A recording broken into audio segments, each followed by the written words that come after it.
شهر رمضان الذي أنزل فيه القرآن هدى للناس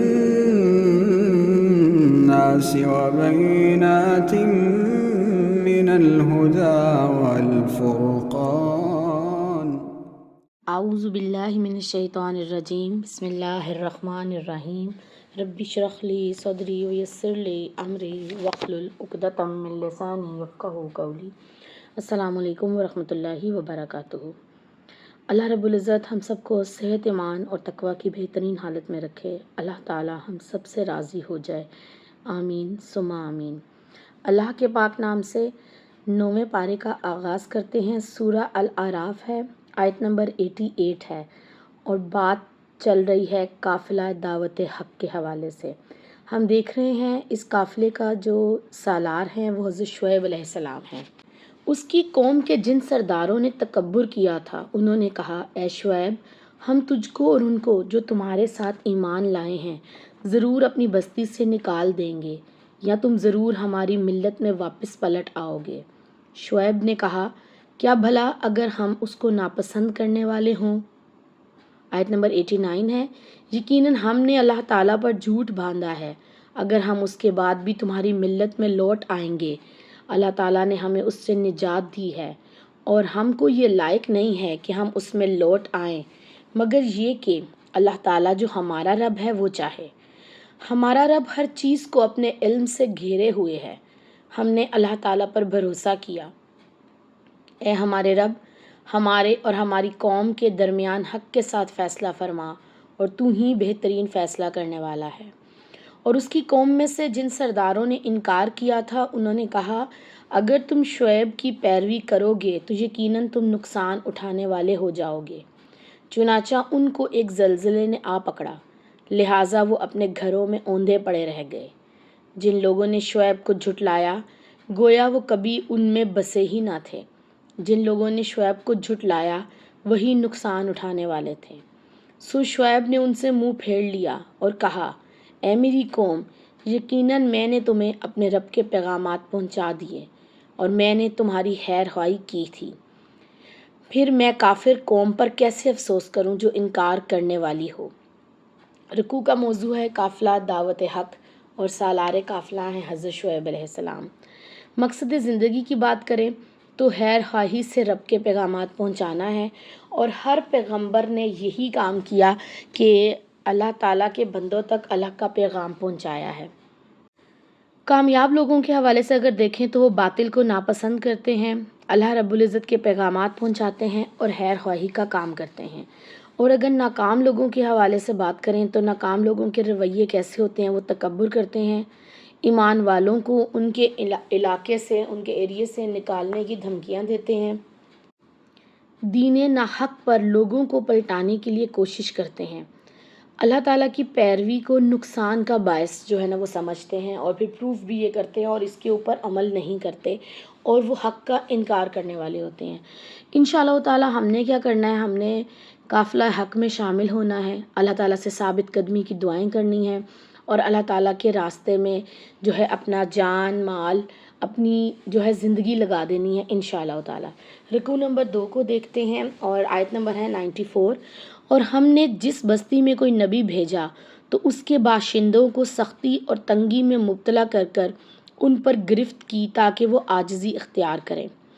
پھر ہم نے بدحالی کی جگہ خوشحالی کو بدل دیا، حتیٰ کہ انہوں نے خوب ترقی کی اور کہنے لگے، دکھ سکھ تو ہمارے باپ دادا پر بھی آئے تھے، چنانچہ ہم نے ان کو اچانک آ پکڑا اور وہ اس کا شعور نہیں رکھتے تھے. یہاں پہ ایک کافروں اور اللہ تعالیٰ سے غافل لوگوں کا حال بیان کیا گیا ہے، اور اس حوالے سے ایک حدیث بھی ہے بڑی پیاری سی مومنین کے حوالے سے، کہ اللہ کے نبی صلی اللہ علیہ وسلم کا فرمان ہے کہ مومن کا معاملہ بھی بڑا عجیب ہے. جب اسے کوئی نعمت ملتی ہے تو وہ اللہ تعالیٰ کا شکر ادا کرتا ہے خوشحالی میں، اور جو ہے وہ اللہ تعالیٰ کی رحمت کا حقدار ٹھہرتا ہے. اسی طرح جب کسی مومن کو تکلیف پہنچتی ہے، کوئی پرابلم آتی ہے، کوئی مسئلہ مسائل اس کی لائف میں آتا ہے، کوئی آزمائش آتی ہے، تو وہ اس پر صبر کرتا ہے، اور اس حوالے سے جو ہے نا پھر اللہ تعالیٰ کے انعام کا مستحق ٹھہرتا ہے. تو مومن ہر لحاظ سے فائدے میں ہے، وہ صبر بھی کرے، وہ شکر بھی کرے۔ اللہ رب العزت سے دعا ہے کہ اللہ تعالی ہمیں اپنے شکر گزار بندوں میں شامل فرما لے، آمین ثم آمین۔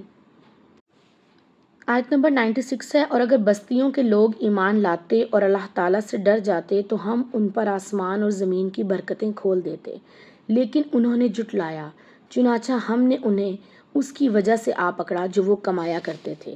تو کیا بستیوں کے رہنے والے اس سے بے خوف ہو گئے ہیں کہ ہمارا عذاب ان پر رات کے وقت آ جائے اور وہ سو رہے ہوں؟ کیا بھلا بستیوں والے اس بات سے بے خوف ہو گئے ہیں کہ ہمارا عذاب ان پر دن کے وقت آ جائے جب وہ کھیل رہے ہوں؟ کیا پھر یہ لوگ اللہ تعالیٰ کی تدبیر سے بے خوف ہو گئے ہیں؟ چنانچہ اللہ تعالیٰ کی تدبیر سے وہی لوگ بے خوف ہوتے ہیں جو خسارہ پانے والے ہیں۔ رکوع نمبر 2 کے موضوع کے حوالے سے دیکھیں تو مکافات عمل کا قانون الہی، اور اگر مقصد زندگی کو دیکھیں تو اللہ تعالیٰ کا تقوی اختیار کرنا ہے انشاءاللہ تعالیٰ۔ کامیاب لوگ کون ہوتے ہیں؟ جو عاجزی اختیار کرتے ہیں، ایمان لاتے ہیں، اللہ تعالیٰ سے ڈرتے ہیں، اس کا تقوی اختیار کرتے ہیں۔ اور ناکام لوگ کون ہیں؟ جو علم و فہم اور شعور نہیں رکھتے، جو عقل سے، سمجھ سے، علم سے کام نہیں لیتے، جو اللہ تعالیٰ کی آیات اور اس کے احکامات کو جھٹلاتے ہیں اور اللہ تعالیٰ کے عذاب سے بے خوف ہو جاتے ہیں۔ انشاءاللہ تعالیٰ ہم نے کیا کرنا ہے؟ ہم نے ایمان اور تقوی والی زندگی کو اختیار کرنا ہے انشاءاللہ۔ رکوع نمبر 3 کو دیکھتے ہیں، آیت نمبر 100 ہے۔ کیا بھلا ان کو جو پہلے باشندوں کے بعد زمین کے وارث ہوتے ہیں اس بات نے سبق نہیں دیا کہ اگر ہم چاہیں تو انہیں ان کے گناہوں کی وجہ سے سزا دیں اور ہم ان کے دلوں پر مہر لگا دیں کہ وہ کچھ نہ سن سکیں؟ یہ کچھ بستیاں ہیں جن کے حالات ہم تمہیں سنا رہے ہیں، اور یقیناً ان کے رسول ان کے پاس کھلی نشانیاں لے کر آئے تھے، چنانچہ جس کو انہوں نے پہلے ہی جھٹلا دیا پھر وہ اس پر ایمان نہیں لائے، ایسے ہی اللہ تعالیٰ انکار کرنے والوں کے دلوں پر مہر لگا دیتا ہے۔ اور ہم نے ان میں سے اکثر کو عہد پر قائم نہیں پایا، ہم نے ان میں سے اکثر کو نافرمان ہی پایا ہے۔ پھر ہم نے ان کے بعد موسیٰ کو اپنی نشانیوں کے ساتھ فرعون اور اس کے سرداروں کی جانب بھیجا، سو انہوں نے بھی ان کے ساتھ ظلم کیا، چنانچہ آپ دیکھیں فساد کرنے والوں کا کیسا انجام ہوا۔ اور موسیٰ نے کہا، اے فرعون، یقیناً میں رب کائنات کا ایک رسول ہوں، حقدار ہوں کہ میں اللہ تعالیٰ پر حق کے سوا کوئی بات نہ کہوں۔ یقیناً میں تمہارے پاس تمہارے رب کی طرف سے ایک روشن معجزہ لے کر آیا ہوں، چنانچہ آپ بنی اسرائیل کو میرے ساتھ بھیج دو۔ فرعون نے کہا، اگر تم کوئی معجزہ لے کر آئے ہو تو اسے پیش کرو اگر تم واقعی سچے ہو۔ چنانچہ موسیٰ نے اپنا عصا پھینکا، سو یکا یک وہ ایک صاف اژدہا بن گیا، اور اس نے اپنا ہاتھ نکالا، چنانچہ دیکھنے والوں کے لیے اچانک وہ سفید چمکتا ہوا تھا۔ موضوع کے حوالے سے بات کریں تو رکوع نمبر 3 کا موضوع ہے قافلہ دعوت حق، اور اب سالار جو ہیں یہاں پہ حضرت موسیٰ علیہ السلام ہیں۔ مقصد زندگی کیا ہے کہ گزشتہ اقوام کی حالات سے ہم نے سبق سیکھنا ہے انشاءاللہ، اور کامیاب لوگوں کا رویہ کیا ہے کہ وہ گزشتہ اقوام کے حالات سے سبق سیکھتے ہیں اور ان حالات کو دیکھتے ہوئے اپنی زندگی میں سچائی اور راست بازی کو لے کے آتے ہیں، ایمان کو لے کے آتے ہیں، اللہ کے تقوی کو لے کے آتے ہیں۔ اور ناکام لوگوں کا رویہ کیا ہے کہ وہ اللہ کی آیات کو جھٹلاتے ہیں، کفر کرتے ہیں، عہد پر قائم نہیں رہتے اور نافرمانیاں کرتے ہیں۔ ناکام لوگ جو ہوتے ہیں وہ اللہ تعالیٰ کی نشانیوں کے ساتھ ظلم کرتے ہیں، کہ جیسے ہم نے دیکھا کہ انہوں نے حضرت موسیٰ سے کہا کہ ہمیں جو ہے نا وہ معجزات دکھائیں، اللہ کی نشانیاں دکھائیں، اور جب انہوں نے وہ چیزیں دیکھیں تو اس کے باوجود بھی وہ جھٹلانے والوں میں شامل تھے۔ اللہ تعالیٰ سے دعا کرتے ہیں کہ اللہ تعالیٰ ہمیں اپنی غلامی نصیب فرمائے، اپنی عبادت کے طریقے سکھا دے، اور انشاءاللہ تعالیٰ رکوع نمبر 3 سے ہم نے کیا سیکھنا ہے کہ اللہ تعالیٰ سے کیے گئے غلامی کے عہد کی پابندی کرنی ہے انشاءاللہ تعالیٰ۔ اپنی ذاتی خواہشات ہیں جو انہیں پس پش ڈال کر خود پرستی سے خدا پرستی کی طرف آنا ہے انشاءاللہ تعالیٰ۔ رکوع نمبر 4 کو دیکھتے ہیں، اور آیت نمبر ہے 109۔ فرعون کی قوم میں سے سرداروں نے کہا، یقیناً یہ شخص بڑا ماہر جادوگر ہے، یہ تمہیں تمہاری زمین سے نکال دینا چاہتا ہے۔ فرعون نے کہا، تم کیا مشورہ دیتے ہو؟ انہوں نے کہا، اسے اور اس کے بھائی کو انتظار میں رکھو اور سب شہروں میں ہر کاڑے بھیج دو، وہ آپ کے پاس ہر ماہر جادوگر کو لے کر آئیں گے، اور جادوگر فرعون کے پاس آ گئے۔ انہوں نے کہا اگر ہم غالب رہے تو ہمیں صلہ تو ضرور ملے گا۔ فرعون نے کہا ہاں، اور یقیناً تم مقربین میں سے ہوگے۔ آیت نمبر 115 ہے، جادوگروں نے کہا اے موسیٰ، یا تو تم پھینکو یا ہم پھینکنے والے بنتے ہیں۔ موسیٰ نے کہا تم ہی پھینکو۔ پھر جب انہوں نے پھینکا، لوگوں کی آنکھوں پر جادو کر دیا اور انہیں دہشت زدہ بنا دیا، اور وہ بہت بڑا جادو لے آئے۔ اور ہم نے موسیٰ کو وحی کیا کہ اپنا عصا پھینک دو، حالانکہ اچانک وہ نگلنے لگا جو وہ جھوٹ گڑھا کرتے تھے۔ سو حق ثابت ہو گیا، جو کچھ وہ کر رہے تھے باطل ہو کر رہ گیا۔ لہٰذا وہ جادوگر وہیں مغلوب ہو گئے اور الٹے ذلیل ہو گئے، اور جادوگر سجدے میں گرا دیے گئے۔ انہوں نے کہا ہم رب کائنات پر ایمان لاتے ہیں جو موسیٰ اور ہارون کا رب ہے۔ فرعون نے کہا تم اس سے پہلے ہی اس پر ایمان لے آئے ہو کہ میں تمہیں اجازت دیتا؟ یقیناً یہ ایک سازش ہے جو تم نے شہر میں اس غرض سے کی کہ تم اس کے باشندوں کو یہاں سے نکال دو، چنانچہ تم بہت جلد ہی جان لو گے۔ میں ضرور بضرور تمہارے ہاتھ اور پاؤں مخالف سمت سے کاٹ دوں گا، پھر تم سب کو ضرور بضرور پھانسی پر لٹکا دوں گا۔ انہوں نے کہا یقیناً ہم اپنے رب کی طرف ہی لوٹ کر جانے والے ہیں، اور تم کسی اور بات کا ہم سے انتقام نہیں لیتے مگر یہی کہ جب ہمارے رب کی نشانیاں ہمارے سامنے آئیں تو ہم ان پر ایمان لے آئے ہیں۔ اے ہمارے رب، ہم پر صبر نازل کرنا اور ہمیں مسلمان ہونے کی حالت میں وفات دینا۔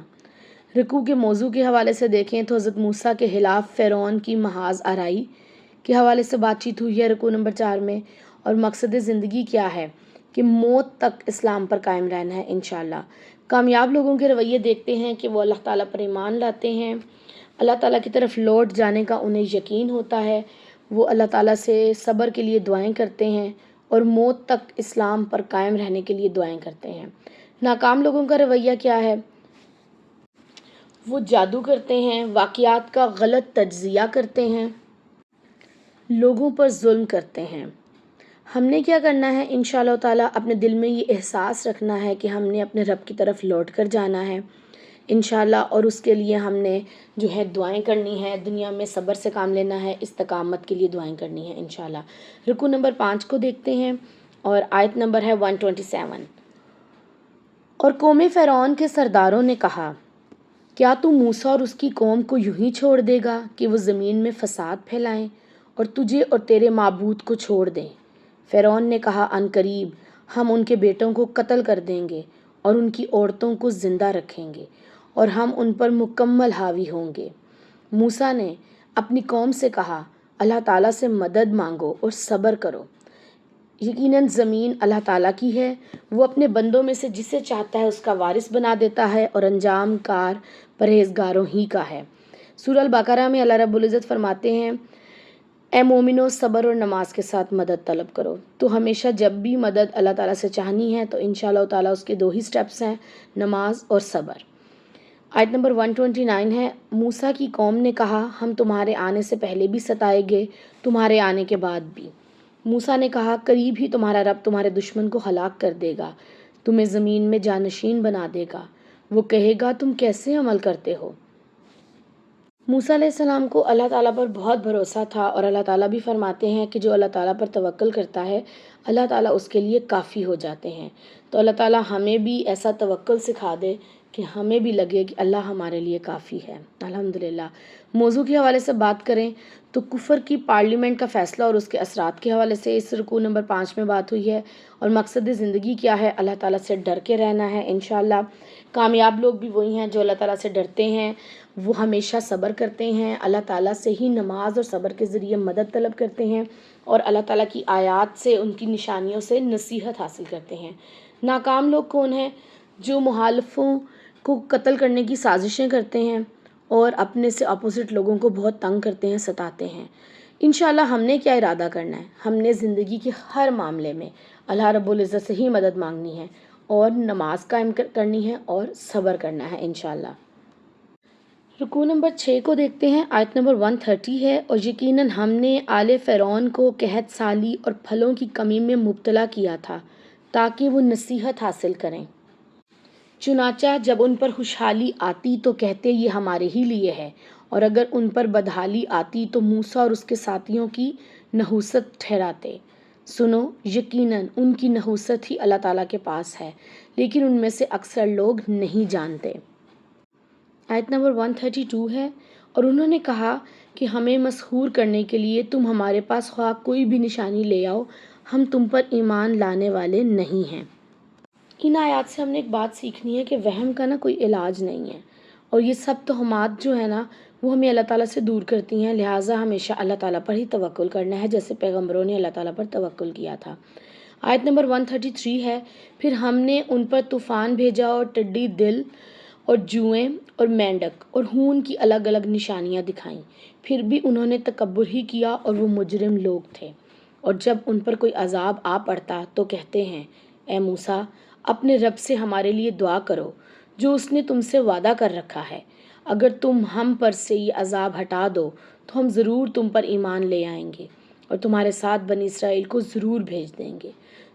چنانچہ جب ہم ان سے عذاب کچھ مدت کے لیے دور کر دیتے، جس کو بہرحال وہ پہنچنے ہی والے تھے، تو یکا یک وہ اس عہد کو توڑ دیتے۔ چنانچہ ہم نے ان سے انتقام لیا، سو ہم نے انہیں سمندر میں غرق کر دیا، کیونکہ انہوں نے ہماری نشانیوں کو جھٹلایا اور وہ اس سے بے پرواہ ہو گئے تھے۔ آیت نمبر 137 ہے، اور جو لوگ کمزور بنا کر رکھے گئے تھے انہیں ہم نے اس زمین کے مشرق و مغرب کا وارث بنا دیا جس میں ہم نے برکتیں رکھی ہیں، اور آپ کے رب کا اچھا وعدہ بنی اسرائیل پر پورا ہو گیا کیونکہ انہوں نے صبر کیا، اور ہم نے فرعون اور اس کی قوم کا وہ سب کچھ تباہ کر دیا، وہ جو بناتے تھے اور وہ چڑھاتے تھے۔ اور ہم نے بنی اسرائیل کو سمندر سے گزار دیا، پھر ان کا گزر ایک ایسی قوم پر ہوا جو اپنے بتوں کو پوجنے میں لگی ہوئی تھی۔ انہوں نے کہا، اے موسیٰ، ہمارے لیے بھی کوئی معبود بنا جیسے ان کے معبود ہیں۔ موسیٰ نے کہا، یقیناً تم بڑی جہالت کی باتیں کرتے ہو، بلا شبہ وہ جس مذہب میں مشغول ہیں برباد ہونے والا ہے، اور جو کچھ وہ کر رہے ہیں وہ باطل ہے۔ موسیٰ نے کہا، کیا اللہ تعالیٰ کے سوا تمہارے لیے میں کوئی اور معبود تلاش کروں؟ حالانکہ اس نے تمہیں اس دنیا جہان میں فضیلت دی ہے، اور جب ہم نے آل فرعون سے تمہیں نجات دی تھی وہ تمہیں بری سزائیں دیتے تھے، تمہارے بیٹوں کو قتل کرتے تھے اور تمہاری عورتوں کو زندہ رہنے دیتے تھے، اور اس میں تمہارے رب کی جانب سے بڑی آزمائش تھی۔ اگر ہم رکوع کے موضوع کے حوالے سے بات کریں تو اس کا موضوع ہے کہ جب تخت گرا دیے جاتے ہیں، یعنی کہ جب بادشاہت ختم کی جاتی ہے، اور مقصد زندگی کیا ہے کہ نصیحت حاصل کرنی ہے، اللہ تعالیٰ نے جو بھی واقعات پیغمبروں کے بتائے ہیں ان سے نصیحت حاصل کرنی ہے۔ کامیاب لوگوں کے رویے دیکھتے ہیں۔ رکوع نمبر 6 کے حوالے سے کامیاب ہیں وہ لوگ جو نصیحت حاصل کرتے ہیں اور صبر کرتے ہیں، اور ناکام ہیں وہ لوگ جو دوسروں کو اپنے لیے نحوست سمجھتے ہیں، علم نہیں رکھتے، اللہ تعالیٰ کی نشانیوں پر ایمان نہیں لاتے۔ ناکام ہیں وہ لوگ جو تکبر کرتے ہیں، جہالت کی باتیں کرتے ہیں اور اپنے عہدوں کو توڑ دیتے ہیں۔ ہم نے کیا کرنا ہے؟ انشاءاللہ کامیابی کے مقام تک پہنچنے کے لیے صبر کرنا ہے، اور نماز سے اور صبر سے اللہ تعالیٰ کی مدد کو طلب کرنا ہے۔ رکوع نمبر 7 کو دیکھتے ہیں، اور آیت نمبر ہے 142۔ اور ہم نے موسیٰ کو 30 راتوں کا وعدہ دیا، اور ہم نے ان کو 10 راتوں سے پورا کیا، چنانچہ اس کے رب کا وقت مکمل 40 راتیں ہو گیا۔ موسیٰ نے اپنے بھائی ہارون سے کہا، پیچھے میری قوم میں جانشینی کرنا اور اصلاح کرتے رہنا، اور فسادیوں کی راہ کا پیچھا نہ کرنا۔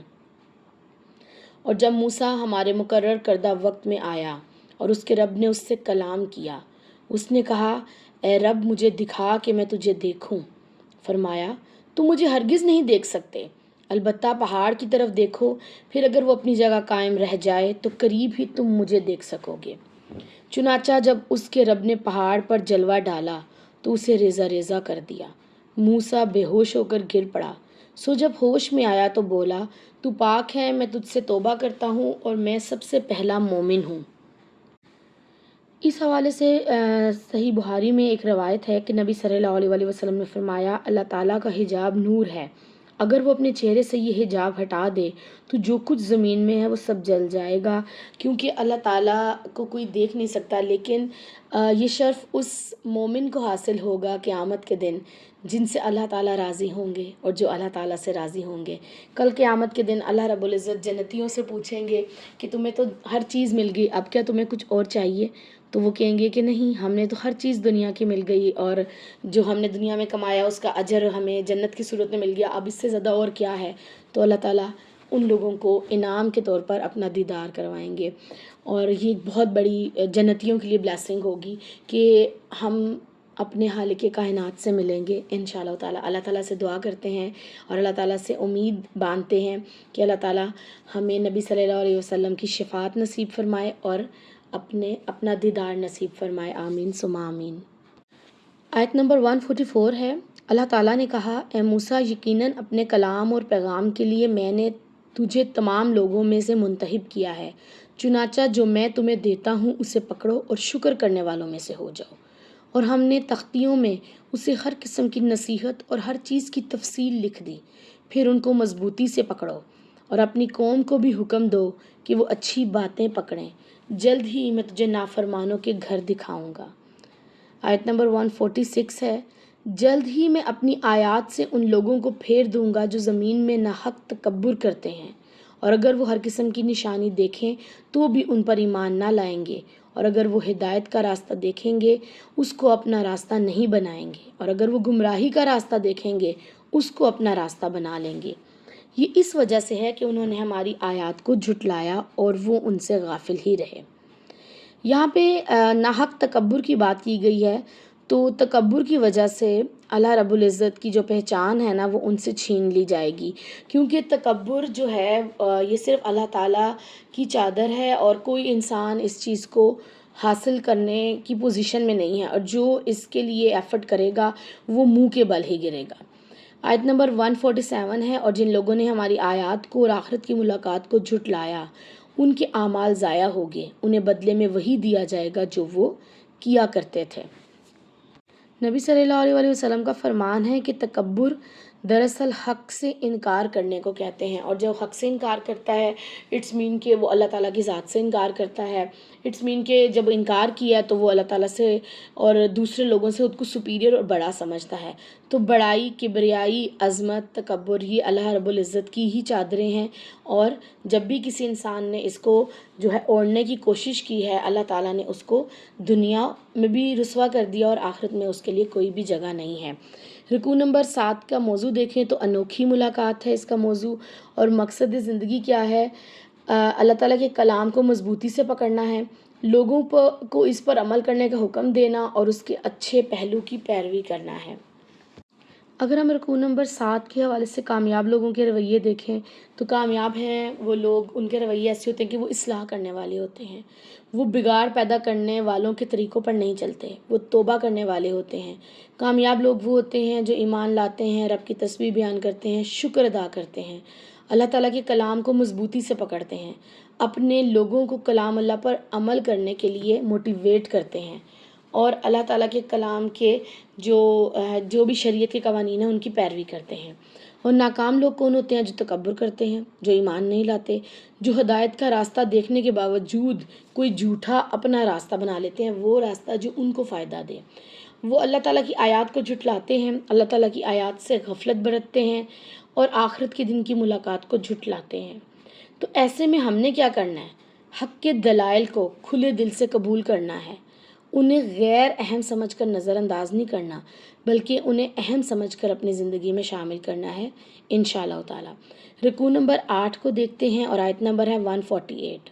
اور موسیٰ کے بعد قوم موسیٰ نے اپنے زیوروں سے بچڑا بنایا، ایک جسم تھا جس میں بیل کی آواز تھی، کیا انہوں نے دیکھا نہیں کہ وہ ان سے بولتا بھی نہیں اور نہ انہیں کسی راستے کی ہدایت دیتا ہے؟ اسے انہوں نے معبود بنایا اور وہ تھے ہی ظالم۔ اور جب وہ نادم ہوئے اور انہوں نے دیکھا کہ وہ واقعتاً وہ گمراہ ہو گئے ہیں، انہوں نے کہا، اگر ہمارے رب نے ہم پر رحم نہ کیا اور ہمیں معاف نہ کیا تو ہم ضرور نقصان اٹھانے والوں میں سے ہو جائیں گے۔ آیت نمبر 150 ہے، اور جب موسیٰ غصے اور رنج کے ساتھ اپنی قوم کے پاس آیا، اس نے کہا، تم نے میرے بعد بہت بری جانشینی کی، کیا تم نے اپنے رب کے حکم سے جلد بازی کی؟ اور اس نے تختیاں پھینک دیں اور اپنے بھائی کا سر پکڑ کر اپنی طرف کھینچنے لگا۔ ہارون نے کہا، اے میری ماں کے بیٹے، یقیناً قوم نے مجھے کمزور سمجھا اور قریب تھا کہ مجھے قتل ہی کر دیتے، چنانچہ آپ دشمنوں کو مجھ پر خوش ہونے کا موقع نہ دیں اور مجھے ان ظالم لوگوں میں شامل نہ کریں۔ موسیٰ نے کہا، اے میرے رب، مجھے اور میرے بھائی کو معاف فرما، ہمیں اپنی رحمت میں داخل کر دے، اور تو سب رحم کرنے والوں میں سب سے زیادہ رحم کرنے والا ہے۔ رکوع نمبر 8 کا موضوع ہے کہ بلندی سے پستی کا سفر، کہ کس طرح سے اللہ رب العزت نے اس قوم کو اپنی معرفت دینے کی کوشش کی، اپنی عبادت کے طریقے سکھائے، لیکن جیسے ہی حضرت موسیٰ علیہ السلام جو ہے وہ منظر سے غائب ہوئے، کی قوم نے بتوں کی پوجا شروع کر دی اور بچڑے کو معبود بنا لیا، اور وہ جو ان کے بھائی ہارون تھے ان کی کوئی بات نہ مانی۔ لیکن موسیٰ علیہ السلام جب واپس آئے تو انہوں نے حضرت ہارون پر غصہ کیا، اور انہوں نے پھر کہا کہ یہ تو کافر چاہتے ہی ہیں کہ ہم آپس میں لڑیں اور یہ اس چیز سے فائدہ اٹھائیں۔ تو اس میں اس جھگڑے کی وجہ سے پھر حضرت موسیٰ علیہ السلام نے اللہ رب العزت سے جو ہے وہ معافی مانگی، اور ان سے ان کی رحمت کی جو ہے نا وہ امید اور دعائیں مانگی اللہ کی رحمت کے لیے۔ تو موضوع کے حوالے سے اگر ہم دیکھیں، رکوع نمبر 8 کا موضوع ہے بلندی سے پستی کا سفر، اور اگر مقصد زندگی کی بات کریں تو اللہ تعالیٰ سے بخشش اور رحمت کی دعائیں مانگنی ہیں۔ ہم کسی بھی نیک کام کو بھی کریں نا تو اللہ تعالیٰ کی مرضی اگر نہیں ہوگی نا، اللہ تعالیٰ کی اذن کے بغیر ہم کوئی نیکی کا کام بھی نہیں کر سکتے۔ تو کامیاب لوگ کون سے ہوتے ہیں؟ جو اللہ تعالیٰ سے بخشش مانگتے ہیں، توبہ کرتے ہیں اپنے گناہوں کی، اور اللہ تعالیٰ سے اس کی رحمت کی امید باندھتے ہیں اور اس سے رحمت کے لیے دعائیں بھی کرتے ہیں۔ ناکام لوگ ہیں جو گمراہ ہو جاتے ہیں، رب کے حکم سے جلد بازی کرتے ہیں اور وہ ظلم کرنے والے ہوتے ہیں۔ ہم نے کیا کرنا ہے؟ انشاءاللہ تعالیٰ اپنی غلطیوں، اپنی کوتاہیوں، اپنے گناہوں پر اللہ تعالیٰ سے استغفار کرنا ہے، توبہ کرنی ہے، اور دوبارہ ان غلطیوں کو نہ دہرانے کے لیے عہد کرنا ہے انشاءاللہ تعالیٰ۔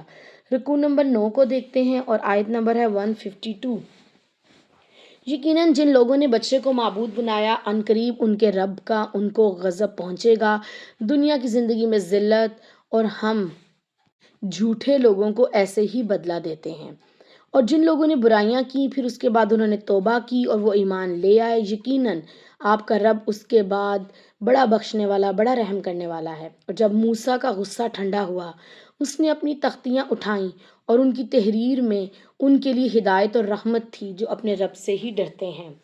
موسیٰ نے اپنی قوم کے 70 آدمی ہمارے مقررہ کردہ وقت کے لیے چنے۔ پھر جب ان کو زلزلے نے آ پکڑا تو موسیٰ نے کہا، اے رب، اگر تو چاہتا تو انہیں بھی اور مجھے بھی اس سے پہلے ہی ہلاک کر دیتا۔ کیا تو ہمیں ایسے کام پر ہلاک کرے گا جو ہم میں سے چند بے وقوفوں نے کیا ہے؟ یہ محض تیری ایک آزمائش ہے۔ تو اس سے جس کو چاہتا ہے گمراہ کر دیتا ہے اور جس کو چاہتا ہے ہدایت دیتا ہے۔ تو ہی ہمارا کارساز ہے، چنانچہ ہمیں بخش دے اور ہم پر رحم فرما، اور تو سب سے بہترین بخشنے والا ہے۔ مومن کے لیے دعا سب سے بڑا ہتھیار ہوتا ہے، اور ہمیں بھی انشاءاللہ تعالیٰ رب العزت سے ہمیشہ دعا کا رشتہ رکھنا ہے اور دعائیں مانگنی ہیں۔ اللہ رب العزت سے خیر مانگنی ہے، بھلائی مانگنی ہے، نیکیوں کی توفیق مانگنی ہے انشاءاللہ تعالیٰ۔ آیت نمبر 156 کو دیکھیں گے، اور ہمارے لیے اس دنیا اور آخرت میں بھلائی لکھ دے۔ دعائیں مانگ رہے ہیں نا اب ہم اللہ رب العزت سے، اور ہمارے لیے اس دنیا اور آخرت میں بھلائی لکھ دے، یقیناً ہم نے تیری طرف رجوع کیا۔ اللہ تعالیٰ نے فرمایا، میں اپنے عذاب میں اسی کو مبتلا کرتا ہوں جس کو چاہتا ہوں، مگر میری رحمت ہر چیز سے وسیع ہے، چنانچہ اسے میں جلد ہی ان لوگوں کے لیے لکھوں گا جو اللہ تعالیٰ سے ڈرتے ہیں اور زکوٰۃ ادا کرتے ہیں اور جو ہماری آیات پر ایمان لاتے ہیں۔ اچھا، کتنی خوبصورت بات ہے کہ اللہ تعالیٰ سے ہم رحمت کے لیے دعائیں مانگ رہے ہیں، اللہ تعالیٰ سے فضل کی دعائیں مانگ رہے ہیں، اللہ تعالیٰ سے دنیا اور آخرت کی بھلائیوں کی دعائیں مانگ رہے ہیں، اور اللہ رب العزت کیا فرما رہے ہیں کہ میں انہی کو یہ سب کچھ عطا کروں گا جو مجھ سے ڈرے گا، جو زکوٰۃ ادا کرے گا، جو میری آیات پر ایمان لائے گا۔ تو دعائیں اگر آپ نے مانگنی ہیں اور آپ چاہتے ہیں کہ دعائیں قبول ہوں تو اس کے لیے اللہ تعالیٰ کا تقوی اختیار کریں، عبادت جو ہے بیسک اس کو کرنی ہے، زکوٰۃ ادا کرنی ہے، اور اللہ تعالیٰ کی ایک ایک بتائی گئی آیت پر، ایک ایک حکم پر ایمان نہ صرف لانا ہے بلکہ اس پر عمل بھی کرنا ہے انشاءاللہ تعالیٰ۔ آیت نمبر 157 ہے، جو اس رسول کی پیروی کریں گے جو نبی امی ہے۔ اچھا، اللہ تعالیٰ اور کس کی دعائیں قبول کریں گے؟ جو رسول اللہ کی پیروی کریں گے، یعنی کہ کتاب و سنت، پہلے آیات کی بات آئی اب سنت کی بات آئی، جسے وہ اپنے ہاں تورات اور انجیل میں لکھا ہوا پاتے ہیں اور ان کو نیکی کا حکم دیتا ہے اور انہیں برائی سے روکتا ہے، اور ان کے لیے پاک چیزوں کو حلال کرتا ہے اور ناپاک چیزیں ان پر حرام کرتا ہے۔ اچھا، اب یہ نبی کا بتایا گیا ہے کہ نبی جو ہیں وہ کیا کام کرتے ہیں، نیکی کا حکم دیتے ہیں، برائیوں سے روکتے ہیں، اور پاک چیزوں کو وہ حلال بتاتے ہیں اور ناپاک چیزوں کو حرام بتاتے ہیں۔ وہی کرائٹیریا جو اللہ رب العزت نے ان کو سکھایا، وہی پیغمبر جو ہیں وہ آگے امت کو سکھاتے ہیں، اپنی طرف سے کوئی بات بھی نہیں وہ ایڈ کرتے، اور ان پر سے ان کے وہ بوجھ اور طوق اتارتا ہے جو ان پر پڑے ہوئے تھے۔ چنانچہ جو لوگ اس پر ایمان لائیں اور اس کی عزت کریں اور اس کی مدد کریں اور اس نور کی اتباع کریں جو اس کے ساتھ نازل کیا گیا ہے، تو یہی لوگ کامیاب ہیں۔ الحمدللہ۔ رکوع نمبر 9 کے موضوع کو دیکھتے ہیں کہ اللہ تعالیٰ کا فیصلہ اور مقصد زندگی کیا ہے، کہ رسول اللہ کی پیروی کرنا، ان کی عزت کرنا اور ان کے بتائے گئے مشن میں ان کی مدد کرنا۔ گو کہ اب رسول اللہ صلی اللہ علیہ وآلہ وسلم اس دنیا میں موجود نہیں ہے، لیکن ان کا مشن اسی طرح موجود ہے، تو رسالت کے مشن کو اپنا مشن بنانا ہے انشاءاللہ تعالی۔ کامیاب لوگوں کے رویے دیکھتے ہیں رکوع نمبر 9 کے حوالے سے، کہ وہ توبہ کرنے والے ہوتے ہیں، ایمان لانے والے ہوتے ہیں، اپنے رب کا تقوی اختیار کرنے والے لوگ ہوتے ہیں، جو زکوٰۃ ادا کرتے ہیں، اللہ تعالیٰ کی آیات پر ایمان لاتے ہیں، رسول اللہ صلی اللہ علیہ وآلہ وسلم کی سنت کی پیروی کرتے ہیں۔ کامیاب لوگوں کے رویے کیا ہیں، کہ وہ رسول اللہ کے مشن میں مدد کرتے ہیں، اللہ تعالیٰ کی روشنی کی پیروی کرتے ہیں، نیکی کا حکم دیتے ہیں اور برائی سے روکتے ہیں۔ اور ناکام لوگ کون ہیں، جو جھوٹ بولتے ہیں، برے کام کرتے ہیں۔ انشاءاللہ تعالی ہم نے کیا کرنا ہے، ہم نے رسول اللہ صلی اللہ علیہ وآلہ وسلم کی سنت کی، ان کے تمام طریقہ کار کی پیروی کرنی ہے اور ان کے مشن کو اپنی زندگی کا مشن بنانا ہے انشاءاللہ تعالی۔ رکوع نمبر 10 کو دیکھتے ہیں اور آیت نمبر ہے 158۔ آپ کہہ دیں اے لوگو، یقیناً میں تم سب کی جانب اللہ تعالیٰ کا رسول ہوں، جس کی بادشاہت تمام آسمان اور زمین میں ہے، اس کے سوا کوئی معبود نہیں، وہی زندہ کرتا ہے، وہی مارتا ہے۔ چنانچہ تم اللہ تعالیٰ اور اس کے رسول پر، اس نبی امی پر ایمان لے آؤ جو اللہ تعالیٰ اور اس کے کلمات پر ایمان رکھتا ہے، اور اس کی پیروی کرو تاکہ تم ہدایت پا جاؤ۔ آیت نمبر 159 ہے، اور موسیٰ کی قوم میں سے ایک گروہ ایسا بھی ہے جو حق کے مطابق ہدایت کرتے ہیں اور اس کے مطابق انصاف کرتے ہیں۔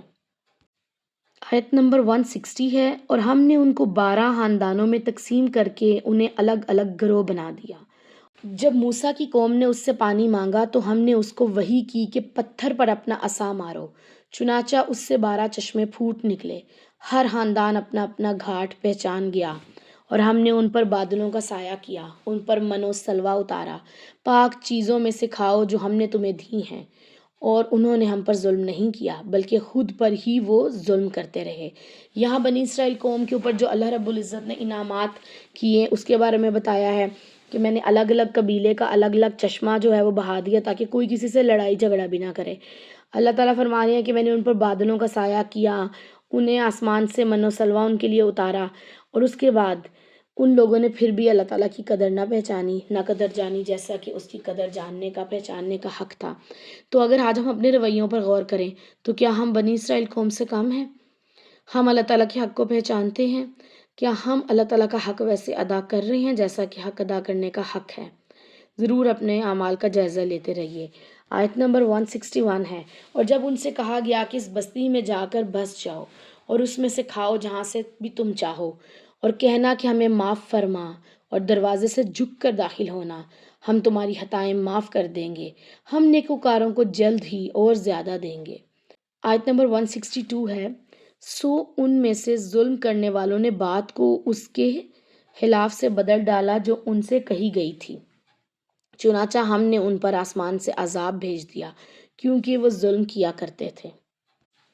رکوع نمبر 10 کے موضوع کے حوالے سے دیکھیں تو آخری نبی اور قوم موسیٰ کے حالات بتائے گئے ہیں، اور پھر اس کے بارے میں ہمیں جائزہ لینے کے لیے کہا گیا ہے، موازنہ کرنے کے لیے کہا گیا ہے، اور مقصد زندگی کیا ہے کہ رسول اللہ کی انشاءاللہ تعالیٰ پیروی کرنی ہے۔ کامیاب لوگ کون ہیں؟ جو اللہ تعالیٰ کی طرف دعوت دیتے ہیں، ایمان لاتے ہیں، رسول اللہ کی سنت کی پیروی کرتے ہیں، حق کے مطابق ہدایت کو اپنی زندگی میں شامل کرتے ہیں اور حق کے مطابق ہی انصاف کرتے ہیں۔ ناکام ہیں وہ لوگ جو ظلم کرتے ہیں، اور ظلم سب سے بڑا کیا ہے؟ شرک۔ شرک بہت بڑا ظلم ہے۔ انشاءاللہ تعالی ہم نے کیا کرنا ہے، ہم نے اللہ تعالیٰ سے اپنے خطاؤں کی بخشش طلب کرنی ہے اور رسول اللہ صلی اللہ علیہ وآلہ وسلم کے طریقے کی پیروی کرنی ہے انشاءاللہ تعالی۔ اللہ تعالیٰ سے دعا ہے کہ اللہ تعالیٰ ہمیں اپنی عبادت کے طریقے سکھا دے، اللہ تعالیٰ جو ہے ہمارے دل میں ایمان کی جو ہے وہ روشنی ڈال دے، اور اللہ رب العزت ہمیں سنتوں پر عمل کرنے والا بنا لے، آمین ثم آمین۔ رکوع نمبر 11 کو دیکھتے ہیں اور آیت نمبر ہے 163۔ اور آپ ان سے اس بستی کے بارے میں پوچھیں جو سمندر کے کنارے تھی، جب وہ اس ہفتے کے بارے میں حد سے تجاوز کرتے تھے، جبکہ ہفتے کے دن ان کی مچھلیاں پانی کے اوپر آ جاتی تھیں، اور جس دن ہفتہ نہ ہوتا وہ اس کے پاس نہیں آتی تھیں۔ ہم نے ایسے ہی ان کی آزمائش کی کیونکہ وہ نافرمانی کیا کرتے تھے۔ اچھا، یہ واقعہ ہے کہ جب اللہ رب العزت نے بنی اسرائیل قوم کو آزمانا تھا تو انہیں ایک جو حد مقرر کی، ہم نے دیکھا حضرت آدم علیہ السلام کے واقعے میں بھی کہ اللہ تعالیٰ کا مقصد آدم کو سجدہ کرانا نہیں تھا۔ اللہ تعالیٰ چاہتے تھے، وہ جاننا چاہتے تھے کہ کون ان کی بات کو اوبے کرتا ہے اور کون ڈس اوبے کرتا ہے۔ تو یہ جو آزمائشیں اور یہ جو امتحانات آتے ہیں، یہ صرف انسان کی ایمان کی ججمنٹ کے لیے آتے ہیں۔ تو اللہ رب العزت نے بنی اسرائیل قوم کو جو ہے وہ بہت زیادہ نعمتوں سے جہاں نوازا، وہاں پہ ایک حد بندی کر دی کہ سیٹرڈے کو، ہفتے کے دن پہ آپ مچھلیاں نہیں پکڑیں گے، شکار نہیں پکڑیں گے، باقی آپ پورا ویک میں جیسے مرضی کریں گے۔ لیکن وہ ایک کام یہ کرتے تھے کہ وہ شکار کو نہیں پکڑتے تھے، لیکن انہوں نے کچھ اس طرح سے جال اور اس طرح سے اپنے گھروں کے اندر جو تھی چھوٹی نالیاں بنا لی تھی کہ جب وہ مچھلیاں اوپر آتی تھیں تو وہ ان نالیوں کے رستے ان کے گھروں تک آ جاتی تھیں، اور جو تھا وہ اس کو وہاں سے شکار کر لیتے تھے۔ وہ جاتے نہیں تھے لیکن اس کو ادر ڈیز پہ اوپر آ جاتی تھیں اور ان کو وہاں سے شکار کرتے تھے۔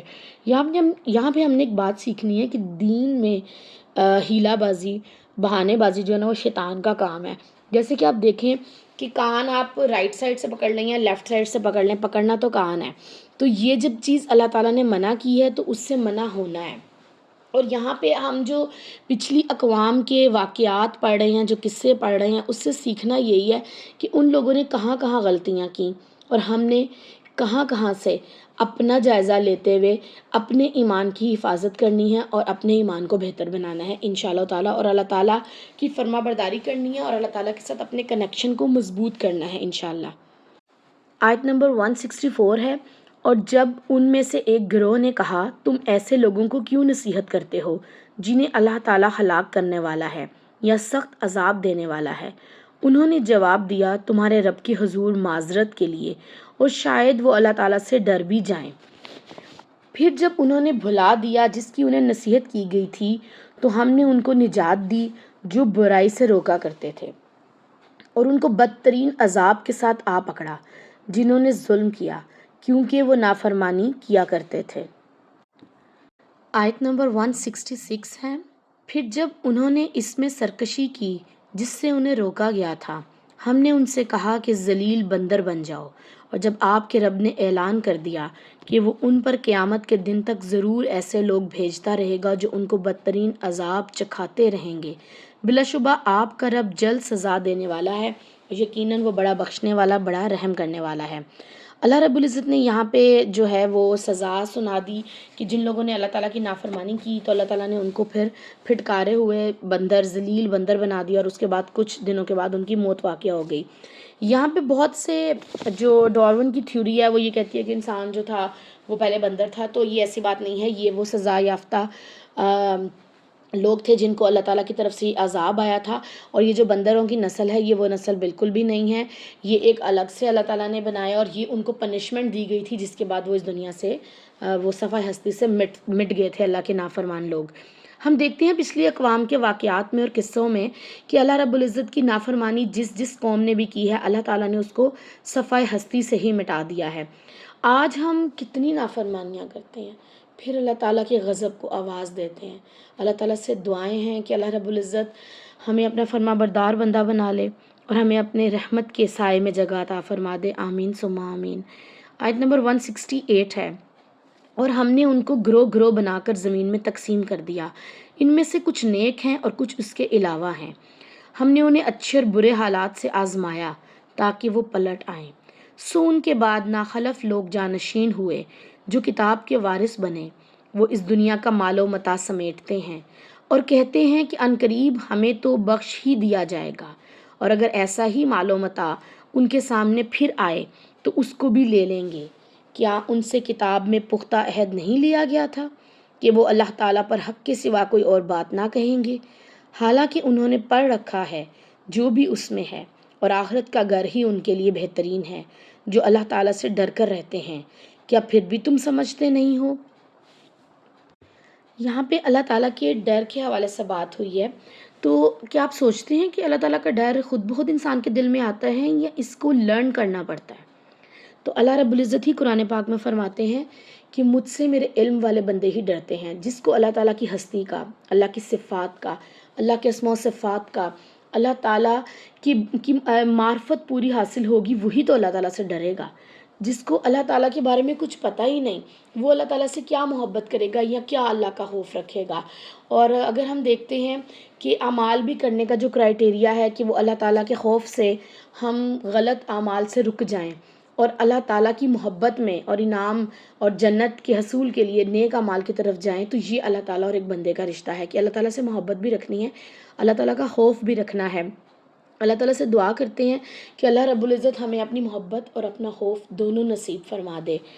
آیت نمبر 170 کو دیکھتے ہیں۔ جو لوگ اللہ تعالیٰ کی کتاب کو مضبوطی سے تھامتے ہیں اور نماز قائم کرتے ہیں، یقین کرو ہم ان اصلاح کرنے والوں کا اجر ضائع نہیں کرتے۔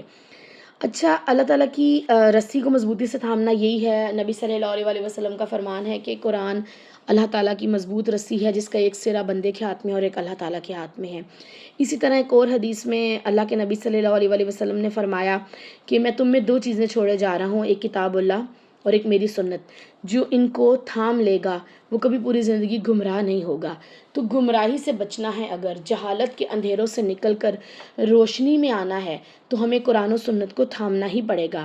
اور جب ہم قرآن و سنت کو تھام لیں گے، اس کو اپنی زندگی میں شامل کر لیں گے، اس کو اپنی زندگی میں فرسٹ پریورٹی پہ رکھیں گے، تو پھر اوبویسلی ہم نماز بھی قائم کریں گے، زکوٰۃ بھی ادا کریں گے، اپنے اخلاق کو بھی بہتر بنائیں گے، اپنی اصلاح بھی کریں گے، اور فساد فی الارض سے بچتے ہوئے دنیا کے بندوں کو، رب کے بندوں کو رب سے جوڑنے کی کوشش بھی کریں گے اور رسالت کے مشن کو بھی اپنائیں گے انشاءاللہ۔ تو اللہ رب العزت ایسے لوگوں کے بارے میں فرماتے ہیں کہ میں ان کا اجر کبھی بھی ضائع نہیں کرتا، ان کا اجر ان کو مل کے رہے گا انشاءاللہ تعالیٰ۔ دنیا میں بھی ان کے لیے عزت اور وقار کا مقام ہے، اور آخرت میں بھی اللہ رب العزت ان کے لیے جنتوں کا وعدہ ہے۔ آیت نمبر 171 ہے۔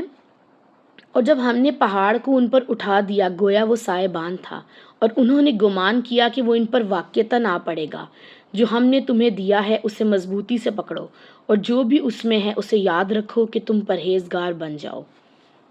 یہاں پہ تذکرہ کیا گیا ہے کوہ طور کا، جو بنی اسرائیل قوم کے اوپر لٹکا دیا گیا تھا، اور اس ٹائم انہوں نے کہا کہ نہیں، ہم تو اللہ تعالیٰ کی عبادت کریں گے اور ہم جو ہیں وہ اللہ تعالیٰ سے ڈرتے ہیں، لیکن جیسے ہی یہ ان کے اوپر سے ہٹا وہ دوبارہ سے نافرمان قوم بن گئی۔ آج ہم اگر اپنا بھی جائزہ لیں تو جب کوئی آندھی طوفان یا کوئی زلزلہ یا کوئی سیلاب یا کوئی ایسی آفت آتی ہے تو ہم فوراً رجوع اللہ کرتے ہیں، اور جیسے ہی وہ آفت ہمارے اوپر سے ٹال دی جاتی ہے تو ہمارا وتیرہ بھی بنی اسرائیل قوم کی طرح ہو جاتا ہے، اور کہ ہم پھر اللہ کی نافرمانیوں میں لگ جاتے ہیں۔ تو ہمیشہ ہر دم اللہ تعالیٰ کے خوف کو اپنے دل میں بسانا ہے، اللہ تعالیٰ کی محبت کو اپنے دل میں بسانا ہے، اللہ تعالیٰ کی ہستی کو، اس کے اسماء و صفات کو، اللہ تعالیٰ کی ذات کو، اللہ تعالیٰ کی جو معرفت ہے اس کو اپنے دل میں بسانا ہے، اور اس کو اپنے سامنے رکھتے ہوئے، اللہ تعالیٰ کی عظیم ہستی کو اپنے سامنے رکھتے ہوئے اپنے اعمال پر ضرور توجہ کرنی ہے انشاءاللہ تعالیٰ۔ رکوع نمبر 11 کے موضوع کو دیکھیں تو قوم موسیٰ کے جو حالات ہیں وہ بتائے گئے ہیں، اور اس کا مقصد زندگی کیا ہے۔ اللہ تعالیٰ کی کتاب کو مضبوطی سے تھامنا ہے انشاءاللہ، اور کامیاب لوگ کون ہیں؟ جو اللہ تعالیٰ کا تقوی اختیار کرتے ہیں، یعنی کہ اللہ تعالیٰ سے ڈر جاتے ہیں، نیک روش اختیار کرتے ہیں، اللہ کی کتاب کو مضبوطی سے تھامتے ہیں، نماز قائم کرتے ہیں، زکوٰۃ ادا کرتے ہیں، برائی سے رک جانے والے ہیں، وہ اصلاح کرنے والے اور نصیحت کو قبول کرنے والے اور نصیحت کرنے والے ہوتے ہیں۔ ناکام لوگ کون ہیں؟ جو حد سے تجاوز کرتے ہیں، جو اللہ رب العزت کی نافرمانیاں کرتے ہیں، جو ظلم کرتے ہیں، جو اللہ کی دی گئی نصیحتوں کو بھلا دیتے ہیں، جو زمین میں سرکشی کرتے ہیں، فساد فی الارض کرتے ہیں، اور سب سے بڑا فساد فی الارض جو ہے وہ اللہ تعالیٰ کے ساتھ کسی کو شریک ٹھہرانا ہے۔ اور ناکام ہیں وہ لوگ جو قرآن پاک کے ذریعے دنیا کا مال و متاع تو حاصل کرتے ہیں لیکن آخرت کے لیے کچھ بھی وہ اپنے لیے نہیں بناتے، اور ناکام ہیں وہ لوگ جو اپنی عقل سے کام نہیں لیتے، کیونکہ قرآن پاک جو ہے بارہا اس جگہ پہ آیا کہ نصیحت تو عقل والوں کے لیے ہے، شعور والوں کے لیے ہے، علم والوں کے لیے ہے۔ جو اس چیز کا علم، شعور، عقل نہیں رکھتے تو یہ کتاب ان کو کیا نصیحت کرے گی۔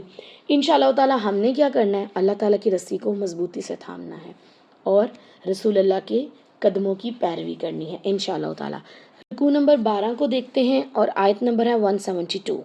اور جب آپ کے رب نے اولاد آدم کی پشتوں سے ان کی نسل کو نکالا اور ان پر خود انہی کو گواہ بنایا، کیا میں تمہارا رب نہیں ہوں؟ انہوں نے جواب دیا، کیوں نہیں، ہم گواہی دیتے ہیں۔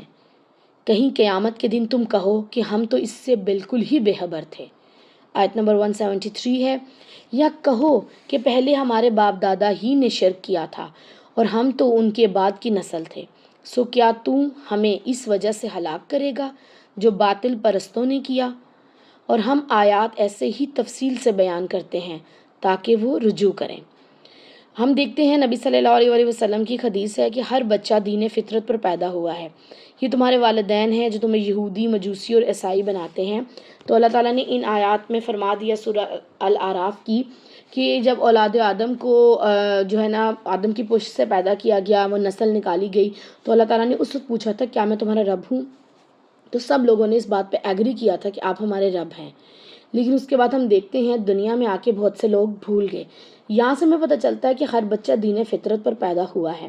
اب یہ بعد کے سرکمسٹانسز ہیں، علم ہے، فہم ہے، خاندان ہے، والدین ہے، تربیت ہے، ماحول ہے، جو اس کے ٹریک کو چینج کرتا ہے، لیکن اس کے باوجود اللہ تعالیٰ قرآن پاک میں فرماتے ہیں کہ میں نے انسان کے اندر تقوی اور فجور رکھ دیا ہے، برائی سے لڑنے کی طاقت بھی اور اچھائی کو بوسٹ اپ کرنے کی طاقت بھی میں نے اندر انسان کی رکھی ہے۔ پھر اللہ تعالیٰ نے ہدایت کے لیے پیغمبر بھی بھیجے اور کتاب بھی بھیجی، اور اللہ تعالیٰ نے ایک انسان کو دین فطرت پہ پیدا کیا۔ اب یہ انسان کی اپنی عقل ہے، سمجھ ہے کہ وہ کس طرح سے جو ہے اللہ تعالیٰ کی معرفت کو حاصل کرتا ہے۔ اللہ تعالیٰ سے دعا ہے کہ اللہ رب العزت ہمیں دین پر قائم دائم رہنے والا بنا دے، ہمیں ثابت قدمی عطا فرما دے، آمین ثم آمین۔ آیت نمبر 175 ہے، اور انہیں آپ اس شخص کی خبر سنائیں جسے ہم نے اپنی آیات دیں تو وہ ان سے نکل بھاگا، پھر شیطان نے اس کو اپنے پیچھے لگا دیا، چنانچہ وہ گمراہوں میں شامل ہو گیا۔ اور اگر ہم چاہتے تو ان کو ان آیات کے ذریعے بلندی عطا فرماتے، مگر وہ تو زمین ہی کے ہو کر رہ گئے اور اپنی خواہشات کے پیچھے چل پڑا۔ سو اس کی مثال کتے جیسی ہے، اگر آپ اس پر بوجھ لا دیں تو بھی ہانپتا ہے اور اگر آپ اس کو چھوڑ دیں تو بھی ہانپتا ہے۔ یہ ان کی مثال ہے جنہوں نے ہماری آیات کو جھٹلا دیا، لہٰذا آپ ان کو یہی واقعات سنائیں تاکہ وہ غور و فکر کریں۔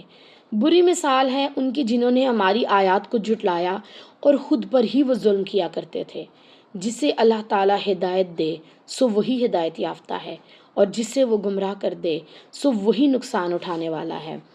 یہاں پہ ہم دیکھتے ہیں کہ ہدایت جس کو اللہ تعالیٰ عطا کرتے ہیں نا، وہ اسے ہی دنیا اور آخرت میں فائدہ ہے، اور جس کو اللہ تعالیٰ نے دنیا میں بھی گمراہی دی تو آخرت میں بھی اس کے جو ہے مقدر میں ذلت ہی لکھ دی جائے گی۔ ہم نے اس بات پہ غور کرنا ہے کہ آج ہماری زندگیوں میں آخرت کے لیے کہاں کہاں ہم نے عمل کیا ہے۔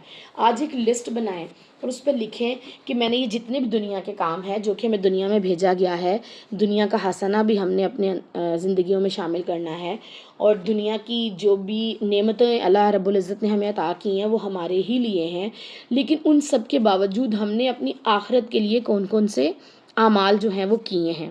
اور یہاں ہم نے دیکھا کہ جو انسان اپنی خواہشات کے پیچھے لگ جاتا ہے، جو خواہشات کا بندہ ہے، جسے صرف دنیا عزیز ہے، جو صرف دنیا کے پیچھے بھاگتا ہے، اللہ تعالیٰ نے اس کی مثال ایک بدترین جانور کے ساتھ دی ہے، جسے ویسے تو کتا اللہ تعالیٰ کی مخلوق ہے، اللہ تعالیٰ نے اس کو تخلیق کیا ہے، لیکن ہم جو ہے جب دیکھتے ہیں تو یہ ایک بدترین جانور کے جو ہے زمرے میں آتا ہے کہ اس کو ایک لالچی بھی کہا جاتا ہے جانور کہ اس کے آپ ہڈی ڈالو یا نہ ڈالو، اس کی جو ہے نا وہ زبان باہر ہی رہتی ہے۔ تو اللہ تعالیٰ نے ایسے انسان جو صرف دنیا کے پیچھے بھاگتا ہے اس کی مثال جو ہے وہ کتے کی سی دی ہے، اور اللہ تعالیٰ سے دعا ہے کہ اللہ رب العزت جو ہے ہمیں ہدایت یافتہ لوگوں میں شامل کر لے، اور اللہ تعالیٰ ہمیں گمراہی کی زندگی سے نکال کر ہدایت کی روشنی والی زندگی عطا فرما دے، آمین ثم آمین۔ آیت نمبر 179 ہے، اور تحقیق ہم نے جنوں اور انسانوں میں سے اکثر کو دوزخ کے لیے پیدا کیا ہے، ان کے دل ہیں جن سے وہ سمجھتے نہیں، اور ان کی آنکھیں ہیں جن سے وہ دیکھتے نہیں، اور ان کے کان ہیں جن سے وہ سنتے نہیں۔ وہ جانور جیسے ہیں بلکہ ان سے بھی زیادہ گمراہ ہیں، یہی لوگ غافل ہیں۔ یہاں پہ اللہ رب العزت نے بتایا کہ آنکھیں وہ نہیں ہوتی، جو لوگ اندھے ہوتے ہیں وہ دیکھ نہیں پاتے، تو وہ ظاہری طور پہ اندھا ہونا کچھ اندھا نہیں ہے۔ اصل میں اندھا وہ ہے جو حق کو نہ دیکھ سکے، بہرا وہ ہے جو حق کی بات سن نہ سکے، اور گونگا وہ ہے جو حق کی بات کہہ نہ سکے۔ اور اللہ رب العزت نے ایسے لوگوں کو گمراہ کہا ہے، اور ایسے لوگوں کی مثال جو ہے وہ جانوروں جیسی دی ہے۔ تو ہم نے ضرور جائزہ لینا ہے کہ اگر آج زندگی میں رہتے ہوئے، دنیا میں رہتے ہوئے ہمیں اپنے مقصد حیات کا تعین نہیں ہم آج تک کر پائے، تو ہماری زندگی جانوروں سے بھی بدتر ہے۔ آیت نمبر 180 ہے، اور تمام اچھے نام اللہ تعالیٰ کے ہیں، چنانچہ اسے تم انہی سے پکارو اور ان کو چھوڑ دو جو ان کے ناموں میں کجروی اختیار کرتے ہیں، عنقریب انہیں اس کا بدلہ دیا جائے گا جو وہ کیا کرتے تھے۔ اور جنہیں ہم نے پیدا کیا ہے ان میں سے ایک گروہ ایسے لوگوں کا ہے جو حق کے ساتھ رہنمائی کرتے ہیں اور اسی کے مطابق انصاف کرتے ہیں۔ اللہ رب العزت اس آیت میں فرما رہے ہیں کہ اس دنیا میں جہاں پہ اگر غلط اور نافرمان لوگ ہیں تو کچھ لوگ ایسے بھی ہیں جو حق کو حق سمجھتے ہیں، جو ہماری رہنمائی میں چلتے ہیں، انصاف کے مطابق جو ہے وہ فیصلے کرتے ہیں۔ اللہ تعالیٰ سے دعا ہے کہ ہمیں حق کے راستے پہ چلنے والے لوگوں میں شامل فرما لے، آمین ثم آمین۔ رکوع نمبر 12 کا اگر موضوع دیکھیں تو فطری عہد اور اس سے انحراف ہے، یعنی کہ یوم الست کا جو عہد لیا گیا تھا اللہ تعالیٰ نے انسانوں سے، اور اس کے بعد عہد لینے کے بعد جو وہ لوگ عہد سے پھر گئے، تو اس حوالے سے اس رکوع میں بات چیت ہوئی ہے۔ مقصد زندگی یہ ہے کہ حق کے ساتھ رہنمائی کرنا ہے۔ کامیاب لوگ کون ہیں؟ جو اللہ تعالیٰ کی طرف رجوع کرتے ہیں، لوگوں کو خبردار کرنے کے لیے جو ہے وہ دوسری اقوام کے واقعات بیان کر کے اور ان کو جھنجھوڑتے ہیں کہ آپ نے حق کے راستے پہ رہنا ہے۔ اور کامیاب ہیں وہ لوگ جو اللہ تعالیٰ کو اس کے ناموں سے پکارتے ہیں، حق کے ساتھ رہنمائی کرتے ہیں، حق کے مطابق فیصلے کرتے ہیں۔ اور ناکام لوگوں کے رویے کیا ہیں کہ اللہ تعالیٰ کی گواہی سے بے خبر ہیں، وہ شرک کرتے ہیں اور باطل جو ہے وہ ان کی زندگیوں میں شامل رہتا ہے، وہ گمراہیوں کے راستے پر چلتے ہیں، خواہشات کے پیچھے بھاگتے ہیں، اللہ کی آیات کو جھٹلاتے ہیں، اپنے آپ پر ظلم کرتے ہیں، یعنی کہ اللہ کی آیات کو جو جھٹلائے گا، جو نافرمان ہوگا، ظاہر ہے وہ اپنے آپ پہ ظلم ہی کر رہا ہے۔ اور ناکام ہیں وہ لوگ جو نہ آنکھوں سے دیکھ سکتے ہیں، جو نہ دل سے سمجھ سکتے ہیں، جو نہ زبان سے حق بول سکتے ہیں، جو نہ کانوں سے حق سن سکتے ہیں۔ ایسے لوگ غافل ہیں، جانوروں سے بدتر ہیں۔ ہم نے کیا کرنا ہے؟ انشاءاللہ ہم نے اللہ تعالیٰ کہ فطری عہد کو پورا کرنا ہے جو یوم الست میں اللہ رب العزت نے ہم سے لیا کہ کیا میں تمہارا رب نہیں ہوں؟ تو ہاں، آپ ہمارے رب ہیں۔ جب آپ ہمارے رب ہیں تو ہم آپ کی ہی فرما بردار ہیں، ہم خاص آپ کی ہی عبادت کریں گے اور خاص آپ ہی سے مدد مانگیں گے، نماز اور صبر کو تھام لیں گے، رسول اللہ کی سنت کے مطابق زندگی گزارنی ہے انشاءاللہ تعالی۔ رکوع نمبر 13 کو دیکھتے ہیں اور آیت نمبر ہے 182۔ اور جن لوگوں نے ہماری آیات کو جھٹلایا ہے ہم عنقریب انہیں آہستہ آہستہ پکڑیں گے جہاں سے انہیں علم بھی نہ ہوگا، اور میں انہیں ڈھیل دیتا ہوں، بلا شبہ میری تدبیر انتہائی مضبوط ہے۔ کیا بھلا ان لوگوں نے کبھی غور نہیں کیا کہ ان کے ساتھی پیغمبر کو کوئی جنون نہیں، وہ تو بس صاف صاف ڈرانے والا ہے۔ یہ لوگ کہتے تھے کہ رسول اللہ اتنے زیادہ جو ہیں وہ پوزیسو ہیں لوگوں کو دین کی طرف لانے میں، وہ اتنے زیادہ اللہ تعالیٰ کے لیے، اللہ تعالیٰ کے راستے میں، اللہ تعالیٰ کے مشن کے لیے، اللہ تعالیٰ کے بندوں کو اللہ سے جوڑنے کے لیے اتنے پوزیسو ہیں، اتنا وہ ٹینشن لیتے ہیں اور اتنا زیادہ وہ اپنی امت کے لیے روتے ہیں، تو شاید ان کے پیغمبر کو کوئی پرابلم ہے، کوئی جنون ہے۔ تو اللہ تعالیٰ کہتے ہیں وہ تو بس صاف صاف ڈرانے والا ہے۔ کیا بھلا انہوں نے آسمان اور زمین کے نظام پر اور ہر اس چیز پر جو اللہ تعالیٰ نے پیدا کی ہے کبھی غور نہیں کیا؟ اور اس بات پہ کہ ہو سکتا ہے کہ ان کی مدت قریب ہی آ چکی ہو، پھر اس قرآن کے بعد وہ کس بات پر ایمان لائیں گے؟ جس کو اللہ تعالیٰ گمراہ کر دے تو اس کو راستہ دکھانے والا کوئی نہیں، اور انہیں وہ سرکشی میں بھٹکتا ہی چھوڑ دیتا ہے۔ وہ آپ سے قیامت کے بارے میں پوچھتے ہیں کہ اس کا وقوع کب ہوگا؟ آپ کہہ دیں اس کا علم میرے رب ہی کے پاس ہے، وہی اس کے وقت پر اس کو ظاہر کرے گا۔ وہ حادثہ یعنی کہ قیامت جو ہے آسمان اور زمین پر بھاری ہے، تم پر وہ اچانک ہی آ جائے گا۔ وہ آپ سے سوال کرتے ہیں گویا آپ اس کی پوری تحقیق کر چکے ہیں۔ آپ کہہ دیں اس کا علم صرف اللہ ہی کے پاس ہے، لیکن اکثر لوگ اس کو بھی نہیں جانتے۔ حضرت انس بن مالک سے روایت ہے کہ رسول اللہ نے فرمایا، میں اور قیامت ان 2 انگلیوں کی طرح ہے، اور اپنی شہادت کی انگلی اور ساتھ میں بڑی انگلی کو یوں آپس میں اٹیچ کیا۔ بخاری کی روایت ہے 6504 نمبر پر۔ اور اسی طرح جب ایک دفعہ جبرائیل علیہ السلام اور رسول اللہ کا مکالمہ ہو رہا تھا تو قیامت کے بارے میں سوال کیا گیا، تو اللہ کے نبی نے فرمایا تھا کہ جواب دینے والا بھی اتنا ہی انجان ہے جتنا سوال کرنے والا۔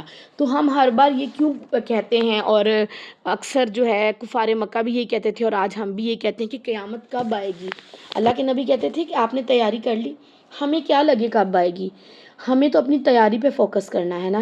اور ہم ویسے بولتے ہیں اکثر اپنی روٹین لائف میں بھی کہ یہ قرب قیامت ہے، قیامت کی نشانیاں ہیں کہ لوگ بے حیائی کو پروموٹ کر رہے ہیں، لوگ ناپ تول میں کمی کر رہے ہیں، اور یہ بڑی بڑی بلڈنگز بن رہی ہیں، فتنوں کے دور کا آغاز ہو گیا ہے۔ جب ہمیں یہ ساری باتیں پتہ ہیں تو ہمیں یہ کیوں نہیں پتہ کہ اس قیامت سے پہلے اس قیامت کی تیاری کرنی ہے؟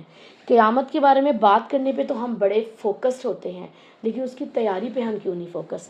تو انشاءاللہ تعالیٰ آج سے عہد کریں کہ ہم نے قیامت کے آنے سے پہلے اس کی تیاری کے لیے آج سے کوشش کرنی ہے۔ آیت نمبر 188 ہے، آپ کہہ دیں میں اپنے کسی نفع اور نقصان کا مالک نہیں ہوں الا ماشاء اللہ، اور اگر میں غیب جانتا ہوتا تو بہت سا خیر جمع کر لیتا اور مجھے کوئی تکلیف تک نہ چھوتی۔ میں بس انہیں خبردار کرنے والا اور خوشخبری سنانے والا ہوں جو ایمان لاتے ہیں۔ پیغمبر نے اپنا آنے کا مقصد بتا دیا کہ میں ڈرانے والا اور خوشخبری سنانے والا ہوں۔ میرا بالکل کوئی نہیں مجھے پتا کب قیامت آئے گی، اگر مجھے پتا ہوتا تو پھر سب سے پہلے تو میں ہی خیر کے کام کرتا اور میں دنیا کا کوئی کام نہ کرتا، اور میں بس جو ہے نا، ابھی آپ اگر اپنا جائزہ لیں، آپ کو پتہ چل جائے کہ ابھی سے کوئی 1 گھنٹے کے بعد قیامت آنے والی ہے، تو آپ میں سے کون چاہے گا کہ میں نئے کپڑے سلوا لوں، میں ٹیلر کے پاس چلے جاؤں، میں جو ہے اپنے لیے اچھا سا کچھ کھانا بنا لوں، یا میں یہ کھا لوں یا وہ کھا لوں؟ جب ہمیں پتہ چل جائے گا کہ قیامت آنے والی ہے تو ظاہری بات ہے کہ انسان جو ہے اس کے لیے عمل کر لے گا۔ وہ کہے گا اچھا میں اپنی عبادت کر لوں، اچھا میرے پاس اگر کوئی مال و متاع ہے تو میں اس کو اللہ کے راستے میں دے دوں۔ تو ہر دم ہر پل یہی سوچئے کہ قیامت قریب ہے۔ جب ہم اسے قریب سمجھیں گے، سوچیں گے، تو اس کے مطابق جو ہے نا اس کے بہتری کے لیے عمل کریں گے انشاءاللہ تعالی۔ رکوع کے موضوع کے حوالے سے اگر دیکھیں تو کچھ آبجیکشنز ہیں جن کے جوابات دیے گئے ہیں اس رکوع میں، ان کو ہینڈل کیا گیا ہے۔ اور مقصد زندگی کیا ہے؟ برے انجام سے خبردار کرنا اور اچھے اعمال پر خوشخبریاں سنانا، اور رسالت کے آنے کے مقاصد میں بھی یہ مقصد شامل ہے۔ کامیاب لوگ کون ہیں؟ جو اللہ تعالیٰ کی آیات کو جھٹلاتے نہیں بلکہ ان پر ایمان لاتے ہیں، انہیں اپنی زندگی میں شامل کرتے ہیں۔ اور کامیاب ہیں وہ لوگ جو انجام سے باخبر ہوتے ہیں اور پھر اس کے مطابق جو ہے وہ عمل کرنا شروع کرتے ہیں دنیا میں۔ کامیاب ہیں وہ لوگ جو خوشخبریاں سناتے ہیں، ایمان لاتے ہیں۔ اور ناکام لوگوں کے رویے کیا ہیں کہ وہ بالکل بھی اللہ تعالیٰ کی زمین اور اللہ تعالیٰ کی تخلیق اور اللہ تعالیٰ کی آیات پہ غور و فکر نہیں کرتے، وہ اپنی سرکشی میں بھٹکتے ہیں۔ انشاءاللہ تعالیٰ ہم نے کیا کرنا ہے؟ زمین و آسمان پر غور و فکر کرنا ہے، اللہ تعالیٰ کی عظمت کو، ذات کو، کبریائی کو، بڑائی کو ہم نے جو ہے وہ تلاش کرنا ہے، اور اس کے مطابق جو ہے اللہ تعالیٰ سے اپنا رشتہ ڈیولپ کرنا ہے انشاءاللہ تعالیٰ۔ رکوع نمبر 14 کو دیکھتے ہیں، اور ہے آیت نمبر 189۔ وہ اللہ تعالیٰ ہی ہے جس نے تمہیں ایک جان سے بنایا اور اسی سے اس کا جوڑا بنایا تاکہ وہ اس سے سکون پائے۔ پھر جب اس نے بیوی کو ڈھانک لیا تو اس نے ایک ہلکا سا حمل اٹھایا، پھر وہ اس کو لے کر چلتی رہی۔ سو جب وہ بوجھل ہو گئی تو دونوں نے مل کر اللہ تعالیٰ اپنے رب سے دعا کی، اگر تو نے ہمیں اچھا سا بچہ دیا تو ہم یقیناً تیرے شکر گزار بندوں میں ہوں گے۔ چنانچہ جب اللہ تعالیٰ نے انہیں تندرست اولاد دے دی تو وہ اس کی عطا کردہ میں اسی کے شریک بنانے لگ گئے۔ سو اللہ تعالیٰ ان سے بلند و برتر ہے جن کو یہ شریک بناتے ہیں۔ اس حوالے سے سورہ الحج آیت نمبر 73 میں اللہ رب العزت فرماتے ہیں کہ اے لوگو، تمہارے لیے ایک مثال دی جاتی ہے، غور سے سنو۔ جس کو تم اللہ تعالیٰ کے سوا پکارتے ہو وہ تو ایک مکھی پیدا کرنے کی بھی طاقت نہیں رکھتا، اگرچہ وہ سب اس کے لیے جمع ہو جائیں۔ مدد مانگنے والا بھی کمزور اور مدد کرنے والا بھی کمزور۔ تو پھر اللہ تعالیٰ ہی وہ ہستی ہیں جو پیدا کرنے والے ہیں، ہم کیوں ان کے ساتھ کسی کو شریک ٹھہراتے ہیں؟ آیت نمبر 199 ہے، کیا یہ ان کے شریک بناتے ہیں جو کچھ بھی پیدا نہیں کر سکتے بلکہ انہیں خود پیدا کیا گیا ہے؟ جو نہ ہی ان کی مدد کر سکتے ہیں اور نہ اپنی مدد کر سکتے ہیں۔ تو ایسے کسی ہستی کو ہم کیسے اپنا رب بنا لیں کہ جو نہ کسی کی مدد کر سکتا ہے، نہ کسی اس کی کوئی مدد کی جا سکتی ہے؟ جیسے لوگ بتوں کو پوجتے ہیں، سورج کو پوجتے ہیں، کچھ مذاہب ہیں جو درختوں کو پوجتے ہیں۔ پھر اب اگر ہم اپنے سراؤنڈنگ میں دیکھ لیں تو لوگ قبروں کو پوجتے ہیں، لوگ مرے ہوئے لوگوں کو پوجتے ہیں اور ان کے ذریعے سے جو ہے وہ دعائیں کرتے ہیں۔ تو وہ تو اپنے اوپر سے ایک مکھی تک نہیں اڑا سکتے۔ سوچتے رہیے اس حوالے سے۔ آیت نمبر 193 ہے، اور اگر آپ انہیں ہدایت کی دعوت دیں تو وہ آپ کے پیچھے نہ چلیں گے، تم پر برابر ہے، ہاں تم انہیں پکارو یا تم خاموش ہو جاؤ۔ یقیناً جنہیں تم اللہ تعالیٰ کے سوا پکارتے ہو وہ تمہارے ہی جیسے بندے ہیں، سو تم انہیں پکارو، انہیں چاہیے کہ وہ تمہیں جواب دیں اگر تم واقعی سچے ہو۔ یہاں پہ ہمیں یہ بات بتائی گئی ہے کہ جن کو آپ اللہ تعالیٰ کے علاوہ پکارتے ہیں وہ بھی تو انسان ہیں، اور کچھ مردہ ہیں کچھ زندہ ہیں، تو کیا وہ آپ کی باتوں کا جواب دیتے ہیں؟ کیا جو دعا آپ کرتے ہیں وہ قبول ہو جاتی ہے؟ کیا جو آپ ان سے مانگتے ہیں وہ آپ کو عطا ہوتا ہے؟ تو اس حوالے سے ضرور ہم نے جائزہ بھی لینا ہے اور غور و فکر بھی کرنا ہے۔ آیت نمبر 195 ہے، کیا ان کے پاؤں ہیں جن سے وہ چلتے ہیں؟ کیا ان کے ہاتھ ہیں جن سے وہ پکڑتے ہیں؟ کیا ان کی آنکھیں ہیں جن سے وہ دیکھتے ہیں؟ کیا ان کے کان ہیں جن سے وہ سنتے ہیں؟ آپ کہہ دیجئے تم اپنے شریکوں کو بلاؤ، پھر میرے خلاف تدبیریں کرو، پھر تم مجھے مہلت بھی نہ دینا۔ آیت نمبر 196 ہے، بلا شبہ میرا کارساز وہ اللہ ہی ہے جس نے یہ کتاب اتاری ہے، اور وہی تمام نیک لوگوں کی حمایت کرتا ہے۔ اور اللہ تعالیٰ کے سوا جنہیں تم پکارتے ہو وہ تمہاری مدد کرنے کی طاقت نہیں رکھتے، اور نہ ہی وہ اپنی مدد خود کر سکتے ہیں، اور اگر تم انہیں سیدھی راہ پر بلاؤ تو وہ سنتے ہی نہیں، اور تم انہیں دیکھتے ہو کہ وہ تمہاری طرف دیکھ رہے ہیں حالانکہ وہ دیکھتے ہی نہیں۔ درگزر اختیار کریں اور نیکی کا حکم دیں، جاہلوں سے منہ موڑیں، اور اگر شیطان سے آپ کو کوئی اکساہٹ ہو تو اللہ تعالیٰ کی پناہ مانگ لیا کریں، یقیناً وہ سب کی سننے والا، سب کچھ جاننے والا ہے۔ ان آیات سے ہمیں پتہ چلتا ہے کہ درگزر کرنا چاہیے، اخلاقی رویے سکھائے جا رہے ہیں یہاں پہ، نیکی کا حکم دینا چاہیے، جاہلوں سے منہ موڑ لینا چاہیے۔ اللہ کے نبی کا فرمان ہے کہ بندے کے معاف کر دینے سے اللہ رب العزت اس کی عزت کو بڑھا دیتے ہیں، اور اسی طرح جب انسان کو اگر غصہ آ جاتا ہے جاہلوں کی کسی بات پر یا شیطان کی اکساہٹ پر تو وہ اللہ تعالیٰ کی پناہ میں آ جائے، اعوذ باللہ من الشیطان الرجیم پڑھے۔ اور نبی صلی اللہ علیہ وآلہ وسلم نے غصے کے وقت جو کچھ اعمال کرنے کے حوالے سے کہا ہے کہ اس میں ہے کہ آپ اعوذ باللہ پڑھیں، اگر غصہ نہیں جا رہا وضو کر لیں، غصہ نہیں جا رہا اپنی جگہ تبدیل کر دیں، بیٹھے ہیں تو کھڑے ہیں تو بیٹھ جائیں، بیٹھے ہیں تو لیٹ جائیں، اور جو ہے وہ تھوڑی دیر کے لیے اس منظر سے ہٹ جائیں، اور اگر پھر بھی شدید غصہ آ رہا ہے تو وضو کر کے 2 نفل نماز ادا کریں۔ اللہ رب العزت جو ہے وہ اس چیز کو کم کریں گے، کیونکہ غصہ جو ہے وہ شیطان کی طرف سے ہے، اور شیطان آگ ہے، اس کو وضو کا پانی ہی ٹھنڈا کر سکتا ہے، اور شیطان جو ہے اس سے بچانے والی ذات صرف اللہ رب العزت کی ہے، تو فوراً اللہ تعالیٰ کی پناہ میں آنا ہے انشاءاللہ۔ آیت نمبر 201 ہے، یقیناً جو اللہ تعالیٰ سے ڈرتے ہیں جب انہیں شیطان کے اثر سے کوئی برا خیال یہ چھو جاتا ہے، یعنی کہ شیطان کا جو وسوسہ ان کے دل میں آتا ہے تو وہ فوراً چونک پڑتے ہیں، اچانک وہ صاف دیکھنے والے ہو جاتے ہیں۔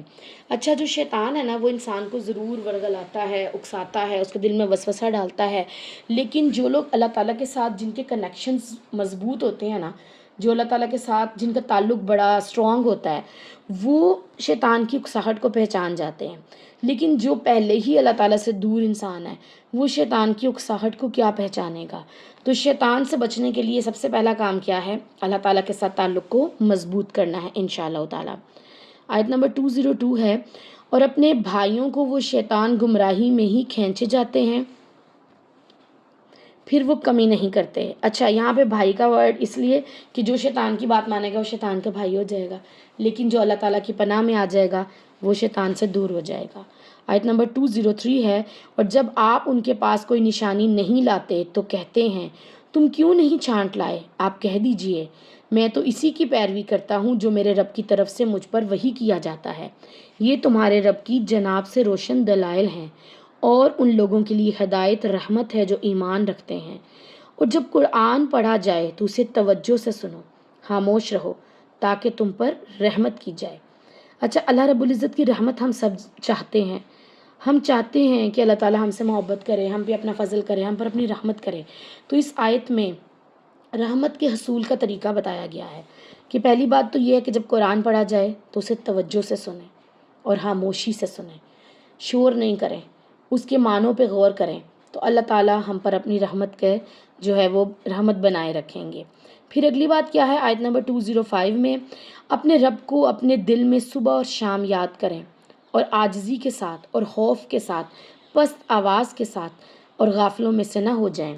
یعنی کہ اللہ تعالیٰ کو یاد کرنے کا جو طریقہ ہے کہ جو صبح شام کے اذکار اللہ رب العزت نے ہمیں بتائے ہیں، جو قرآن و سنت سے ثابت ہیں، آپ ان کو پڑھیں، اللہ کے لیے عاجزی اختیار کریں، غرور تکبر نہ کریں، اپنی آوازوں کو نیچے رکھیں، کیونکہ اونچی آواز اور بدنما آواز تو گدھے کی ہے، جیسے کہ ہم انشاءاللہ تعالیٰ قرآن پاک میں اللہ رب العزت نے فرما دیا کہ بدترین آواز جو ہے وہ گدھے کی آواز ہے۔ اور ہم نے آخری بات جو ہے وہ کیا ہے اچھے انسان کی، کہ وہ غافلوں میں سے نہیں ہوتا۔ پھر ہم دیکھتے ہیں آیت نمبر 206 ہے، رکوع نمبر 14 کی لاسٹ آیت ہے یہ، بلا شبہ جو فرشتے آپ کے رب کے پاس ہیں وہ اس کی عبادت سے تکبر نہیں کرتے ہیں اور وہ اس کی پاکی بیان کرتے ہیں اور اسی کو سجدہ کرتے ہیں۔ اچھا، اللہ تعالیٰ نے اگزامپل ہمیں فرشتوں کی دی ہے، اس لیے دی ہے کہ وہ پاکیزہ ہیں، وہ نوری مخلوق ہیں، وہ گناہوں سے پاک ہیں، وہ اللہ رب العزت کے فرما بردار ہیں۔ تو اللہ تعالیٰ کیا کہہ رہے ہیں کہ بلا شبہ جو فرشتے آپ کے رب کے پاس ہیں وہ اس کی عبادت سے تکبر نہیں کرتے، وہ ہر دم اللہ کی فرما برداری کرتے ہیں، اللہ کی پاکی بیان کرتے ہیں، اللہ کو سجدہ کرتے ہیں، اسی لیے وہ اللہ تعالیٰ کے بہت قریب بھی ہیں۔ تو اللہ رب العزت کی قربت کے لیے ہمیں بھی چاہیے کہ اللہ تعالیٰ کے ساتھ تعلق کو مضبوط کریں، اللہ تعالیٰ کو سجدہ کریں، اللہ تعالیٰ کی عبادت کریں، اللہ تعالیٰ کے ساتھ جو ہے اپنا معاملہ جو ہے وہ دعاؤں کا رشتہ رکھیں، اللہ کا تقوی اختیار کریں، اللہ کی معرفت، اللہ کی اسماء و صفات کا علم حاصل کریں انشاءاللہ تعالیٰ۔ رکوع نمبر 14 کے موضوع کے حوالے سے اگر دیکھیں تو عقیدہ توحید ہی ہے اور اللہ تعالیٰ کی ہدایت کی طرف بلانا ہی ہے، اور یہ سورہ الاعراف کا جو تھا وہ لاسٹ رکوع بھی ہے، یہاں پہ آ کے سورہ الاعراف جو ہے ہماری مکمل ہوئی ہے، اور مقصد زندگی کی بات اگر اس رکوع میں دیکھیں تو وہی کی پیروی کرنا ہے۔ کامیاب لوگوں کے رویے کیا ہیں؟ وہ اللہ تعالیٰ سے دعائیں کرتے ہیں، اللہ کا شکر ادا کرنے والے ہوتے ہیں، وہ اللہ تعالیٰ کو اپنا دوست بنانے والے ہوتے ہیں، وہ درگزر کرنے والے ہوتے ہیں۔ کامیاب ہیں وہ لوگ جو نیکی کا حکم دینے والے ہیں، جاہلوں سے منہ موڑتے ہیں، اور شیطان اگر ان کو اکساتا ہے تو وہ فوراً اللہ کی پناہ میں آ جاتے ہیں۔ کامیاب لوگوں کا رویہ کیا ہوتا ہے کہ وہ اللہ سے ڈرتے ہیں، وحی الہی کی پیروی کرتے ہیں، ایمان لاتے ہیں، قرآن پاک جب پڑھا جائے تو اس کو توجہ اور خاموشی سے سنتے ہیں، اپنے رب کو دل میں صبح و شام یاد کرتے ہیں، یعنی کہ فجر کے بعد اور مغرب کے بعد صبح شام کے اذکار کرتے ہیں، اور جو بھی اللہ رب العزت نے اذکار ہمیں بتائے ہیں اس پر وہ عمل پیرا ہوتے ہیں۔ اور کامیاب ہیں وہ لوگ جو رب کو عاجزی سے، خوف سے، پست آواز سے یاد کرتے ہیں۔ کامیاب ہیں وہ لوگ جو غافلوں میں نہیں شمار ہوتے اور اللہ کی عبادت سے منہ نہیں موڑتے بلکہ اللہ تعالیٰ کی عبادت کرتے ہیں۔ ناکام لوگوں کے حوالے سے اگر ہم دیکھیں تو اللہ تعالیٰ کے ساتھ وہ شریک ٹھہراتے ہیں، ہدایت کی دعوت کو قبول نہیں کرتے اور دوسروں کو بھی اپنی گمراہی میں اپنے ساتھ گھسیٹ لیتے ہیں۔ اور ہم نے انشاءاللہ تعالیٰ کیا کرنا ہے؟ غفلت میں مبتلا نہیں ہونا۔ سورہ الاعراف جو تھی وہ بڑی اہم سورت تھی یوم الست کے حوالے سے، کہ اس دن اللہ تعالیٰ نے جو ہے اپنے جو بندے تھے ان سے وعدہ لیا تھا، ان سے پوچھا تھا، گواہی لی تھی کہ کیا میں تمہارا رب ہوں، اور بہت زیادہ اہم باتیں اس سورہ میں ہوئیں، جس میں قرآن اللہ تعالیٰ کی مضبوط رسی ہے اس حوالے سے بات ہوئی، رسول اللہ صلی اللہ علیہ وسلم کا جو مشن ہے رسالت کا اس کو لے کر آگے چلنے کے حوالے سے بات چیت ہوئی۔ پھر ہم دیکھتے ہیں کہ جس انسان کا کوئی مقصد حیات نہیں تو اس کو جانوروں سے بھی بدتر زندگی اس کے بارے میں کہا گیا ہے۔ تو ضرور اپنی زندگی کا کوئی مقصد تعین کریں، آپ ضرور سوچیں کہ آپ اس دنیا میں کیوں آئے ہیں۔ اللہ تعالیٰ نے تو ایک چونٹی کو، ایک حقیر سی چھوٹے سے رینگنے والے کیڑے کو بھی بے مقصد پیدا نہیں کیا، تو انسان جو اشرف المخلوقات میں جس کا شمار ہوتا ہے، جسے اللہ رب العزت نے خود اپنے ہاتھوں سے بنایا، اس میں اپنی روح پھونکی، اس کو دین فطرت پر پیدا کیا، اس کے لیے پیغمبر بھیجے، اس کے لیے کتاب بھیجی، اس کے لیے اس پوری دنیا کو سجایا، اس دنیا کی رعنائیاں، اس دنیا کی خوبصورتیاں، اس دنیا کی نعمتیں اس ایک انسان کے لیے رکھ دیں، تو بدلے میں انسان کے لیے ہے کہ وہ اپنے مقصد حیات کا تعین کرے، وہ اللہ رب العزت کی عبادت کرے، اور خود سے تعین نہیں ہم نے مقصد حیات کرنا، اللہ تعالیٰ نے ہمیں پیدا کی ہے، اپنے کام کے لیے پیدا کیا ہے۔ اللہ رب العزت سورہ الملک میں فرماتے ہیں کہ یہ میں نے تم کو زندگی اور موت اس لیے دی کہ میں آزماؤں کہ تم میں سے کون نیک عمل کرتا ہے اور کون نیک عمل نہیں کرتا۔ تو یہ دراصل جو زندگی ہے نا، یہ دنیا، یہ آزمائش کا گھر ہے، پریپریشن کا گھر ہے۔ یہاں پہ ہم نے اگلے جہاں جانے کے لیے تیاری کرنی ہے، تو ضرور اپنی تیاری کو اس فتنوں کے دور میں اسٹرانگ کریں۔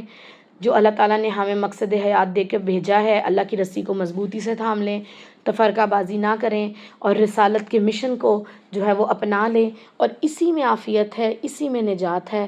اور جو رسول کام کرنے آئے تھے کہ اللہ کے بندوں کو اللہ سے جوڑنے آئے تھے، امر بالمعروف نہیں عن المنکر کرنے آئے تھے، اچھائی کا حکم دینے، برائی سے روکنے، خوشخبریاں سنانے اور ڈرانے کے لیے، تو ہمارا کام بھی یہی ہے۔ ضرور اس حوالے سے اپنا جائزہ لینا ہے۔ اللہ تعالیٰ سے دعا ہے کہ اللہ رب العزت نے سورہ الاعراف میں جو بھی احکامات ہمیں سکھائے ہیں، اللہ تعالیٰ اس کا فہم، اس کی سمجھ ہمیں عطا فرما دے۔ اللہ رب العزت ان آیات پر ہمارے دل کو جو ہے وہ شرح صدر نصیب فرما دے، ہمارا سینہ اسلام کے لیے کھول دے، اور ہم ان پر عمل پیرا ہو سکیں۔ اور اس سورہ کو پڑھتے ہوئے اللہ رب العزت ہم سے جو بھی غلطیاں کوتاہیاں ہوئی ہیں، اللہ تعالیٰ اپنے فضل سے، اپنی رحمت سے درگزر فرما دے۔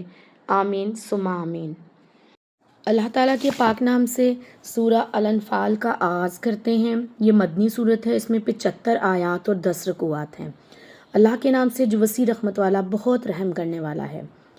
سعید بن جبیر سے روایت ہے کہ یہ سورت غزوہ بدر کے بعد نازل ہوئی۔ اسے بخاری میں 4645 نمبر پہ روایت کیا گیا ہے۔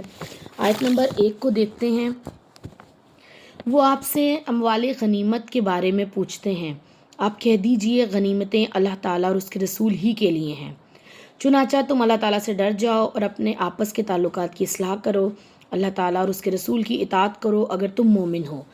غنیمتیں وہ مال ہوتے ہیں جو جب جنگ کی جاتی ہے اور جو مخالف پارٹی ہوتی ہے، اگر وہ ہار جاتی ہے تو جو بھی چیزیں ملتی ہیں، وہ چاہے ہتھیار ہیں، چاہے وہ لباس ہیں، یا ان کی کوئی خوراک ہے، تو وہ غنیمت کا مال ہوتا ہے، اور جس میں ایکولی جو ہے نا وہ مسلمانوں میں جن لوگوں نے جنگ میں حصہ لیا ہوتا ہے اس میں ڈسٹریبیوٹ کرتے ہیں۔ آیت نمبر 2 کو دیکھتے ہیں۔ بلا شبہ جو مومن ہیں، جب اللہ تعالیٰ کا ذکر کیا جاتا ہے تو ان کے دل لرز جاتے ہیں۔ اچھا، مومنوں کی کوالٹیز بتائی گئی ہیں کہ ان کے اندر کیا کیا کوالٹی ہوتی ہے۔ مومن وہ ہے، نمبر 1 کوالٹی، جب اللہ کا ذکر ہوتا ہے تو اس کا دل لرز جاتا ہے۔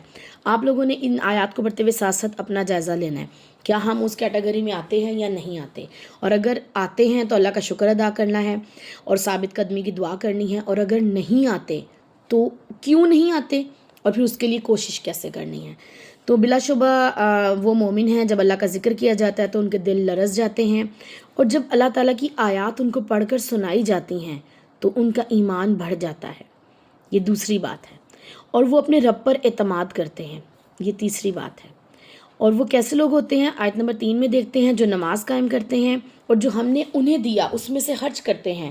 اللہ تعالیٰ نے یہ نہیں کہا کہ وہ خرچ کرتے ہیں، اللہ تعالیٰ نے یہاں پہ جتا دیا انسان کو کہ جو میں نے تمہیں مال دیا اس میں سے تم خرچ کرتے ہو۔ یہی دراصل سچے مومن ہیں، ان کے رب کے پاس ان کے درجات اور مغفرت اور عزت کی روزی ہے، یعنی کہ جو مومنین ہیں جب وہ اللہ رب العزت کے پاس جائیں گے تو ان کے درجات میں بھی اضافہ ہوگا، اللہ ان کی مغفرت بھی کرے گا اور ان کو عزت سے بھی نوازے گا انشاءاللہ۔ آیت نمبر 5 ہے، جیسا کہ آپ کے رب نے آپ کو حق کے ساتھ آپ کے گھر سے نکالا، حالانکہ ایمان والوں کا ایک گروہ یقیناً اس کو ناپسند کرنے والا تھا۔ یہاں سے تذکرہ شروع ہوتا ہے غزوہ بدر کا۔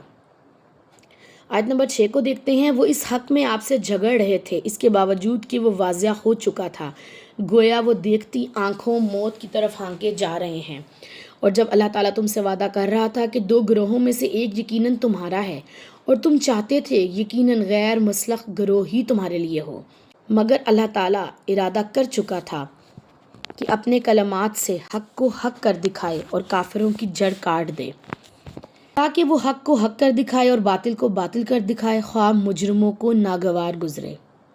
ہر دور میں منافقین جو ہوتے ہیں نا، وہ جنگ کو جو ہے وہ برا محسوس کرتے ہیں، وہ ان کو یہ لگتا ہے کہ ہم مر جائیں گے۔ ایمان والے لوگ ہوتے ہیں جو جنگ کے لیے نہیں ڈرتے، اور کیونکہ ان کو اللہ تعالیٰ پر یقین ہوتا ہے، اللہ تعالیٰ سے امید باندھتے ہیں، اللہ تعالیٰ پر بھروسہ ہوتا ہے، اللہ تعالیٰ پر توکل ہوتا ہے، تو اللہ تعالیٰ پھر فرماتے ہیں کہ میں ایسے لوگوں کو کبھی بھی اکیلا نہیں چھوڑتا جو میرے پر اتنا زیادہ توکل کرتے ہیں۔